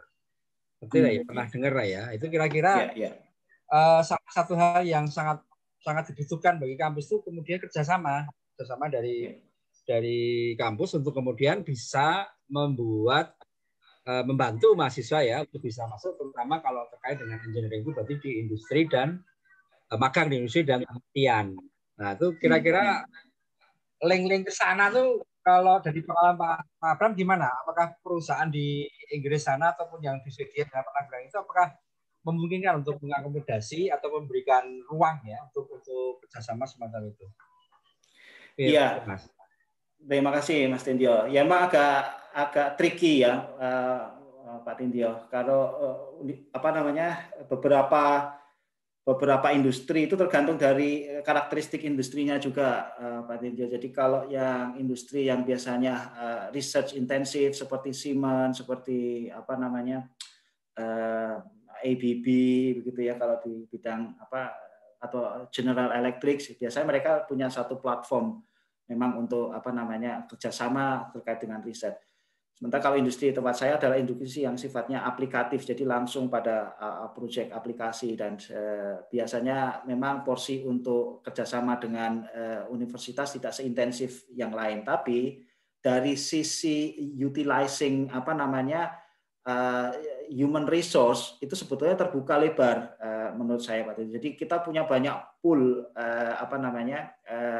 ahli-ahli, pakar-pakar orang Indonesia yang sebetulnya mereka kepingin bisa sharing, dan yang namanya pengembangan itu kan dimulai dari komunikasi biasanya. Terus nanti biasanya akan terbentuk semacam link and match-nya dibentuk lewat forum-forum informal semacam itu. Jadi menurut saya mungkin yang saya berbicara dalam konteks perusahaan-perusahaan luar negeri ya, Pak Tinjo, karena saya pernah mencoba untuk buka, bahkan waktu itu sempat di perusahaan itu ada satu universitas yang termasuk 5 besar dunia lah, mereka buka tawaran kerjasama gitu, tapi biasanya memang agak sulit karena itu membutuhkan investasi yang besar biasanya, kecuali kalau mereka seperti perusahaan seperti AstraZeneca misalnya, yang memang mereka risetnya sangat intensif begitu, jadi biasanya mereka sudah punya partnership langsung dengan universitas. Tapi dari sisi personal kontak itu bisa efektif kalau menurut saya, karena itu akan membuka network universitas ya, lewat dosennya, lewat orang-orangnya, terus kemudian nanti akan muncul formula yang kayaknya paling tepat. Memang tidak diawali dari industri to industri, tapi mungkin dari person to person dulu begitu. Jadi menurut saya seperti itu. Kemudian yang kedua adalah terkait dengan kalau misalnya placement dan sebagainya, biasanya yang lebih banyak efektifnya malah justru dari university to university biasanya untuk masalah itu kerjasama itu atau riset gitu ya. Kalau perusahaan itu biasanya selektif sekali memang. Kita pengennya langsung yang siap pakai lah, kira-kira seperti itu. Okay. Contoh di perusahaan yang tempat kami lakukan sekarang itu untuk yang magang itu ada gitu ya sistemnya, tapi biasanya hanya untuk kalangan di Inggris. Terus kemudian kalau untuk rekrutmen orang itu kita nggak merekrut yang junior lagi, tapi semuanya yang direkrut minimal tim saya itu semuanya yang sudah senior gitu, karena kita tidak ingin melatih begitu ya. Tapi banyak perusahaan yang lain yang lebih besar yang biasanya mereka membutuhkan memang sistem yang memang untuk menyiapkan sumber daya. Misalnya di beberapa perusahaan yang riset intensif itu di sana tidak dikenal istilah engineer ya. Jadi misalnya kayak ABB begitu ya. ABB itu perusahaan itu menggunakan istilah untuk karyawan mereka itu beberapanya adalah scientist. Jadi kayak universitas begitu. Iya. Scientist begitu ya, principal scientist begitu ya. Kerjaan mereka memang riset begitu. Nah, ini perusahaannya biasanya sangat membutuhkan banyak kerjasama. Ya. Tapi kalau menurut saya kerjasama menurut saya ya yang bisa dikembangkan adalah itu fill in the CV buat mahasiswanya gitu. Itu bisa dilakukan dengan forum-forum semacam ini. Kalau adik-adik nanti misalnya buat forum, misalnya dihadiri oleh pembicara yang berprofesi tertentu di sebuah perusahaan, kemudian dimasukkan CV-nya di situ bahwa pernah mengikuti workshop misalnya ya dengan tema ini gitu. Nanti itu perusahaan akan melihat sebagai sebuah nilai tambah. Ya, berarti orang ini aktif begitu ya. Walaupun aktifnya apakah karena disuruh oleh Pak dosen atau karena aktif sendiri gitu ya. Nanti akan kelihatan kan role-nya di situ apa begitu. Apakah hanya jadi partisipan, yang satu menjadi panitia dan sebagainya begitu. Ini untuk memacu semangat ya buat adik-adik. Yang akan dilihat di situ. Dan ini bukan nasihat saya kepada adik-adik mahasiswa, ini yang saya nasihatkan juga pada anak-anak saya begitu. Jadi salah satu prinsip excellence, ini balik lagi ke pertanyaan sebelumnya, dua pertanyaan sebelumnya, prinsip excellence atau yang orang mengatakan bahwa saya berkompeten itu bukan karena deklarasi dari kita, tapi recognition dari orang lain. Ya mohon maaf Pak Tinjo, mungkin kalau pertanyaannya tidak terlalu banyak bisa menjawab, tapi menurut saya bisa dimulai dari personal approach dulu, dan kita punya banyak pool. Kalau yang maksudnya kita itu artinya saya melihat banyak teman-teman di Indonesia itu yang bekerja di berbagai luar negeri itu yang sangat-sangat senang kalau misalnya bisa berkomunikasi dengan terutama mahasiswa dan bapak-bapak yang berkecimpung di dunia akademisi untuk yang mendiskusikan persoalan-persoalan. Nanti kemudian dari situlah model kerjasama yang paling tepat seperti apa bisa dibangun di situ. Ya selama ini kalau saya terus terang sejauh ini baru hanya bisa bimbing ya misalnya, tapi itu saya lakukan udah 5 tahun yang lampau gitu. Setelah itu kemudian tidak ada demand lagi misalnya ya proses pembimbingan jadi berhenti pada waktu itu. Tapi intinya banyak peluang yang bisa kita lakukan. Ya, matur nuwun Mas Abram. Iya, sami-sami.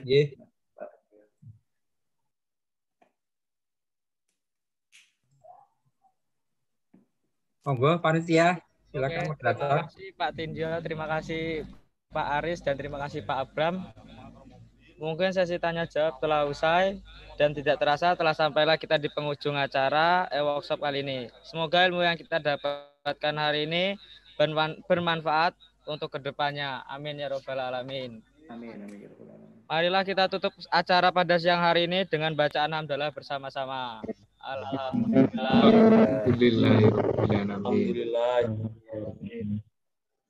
Saya selaku Master of Ceremony beserta seluruh panitia memohon maaf apabila terdapat kesalahan baik yang disengaja maupun tidak disengaja. Terima kasih. Wassalamualaikum warahmatullahi wabarakatuh.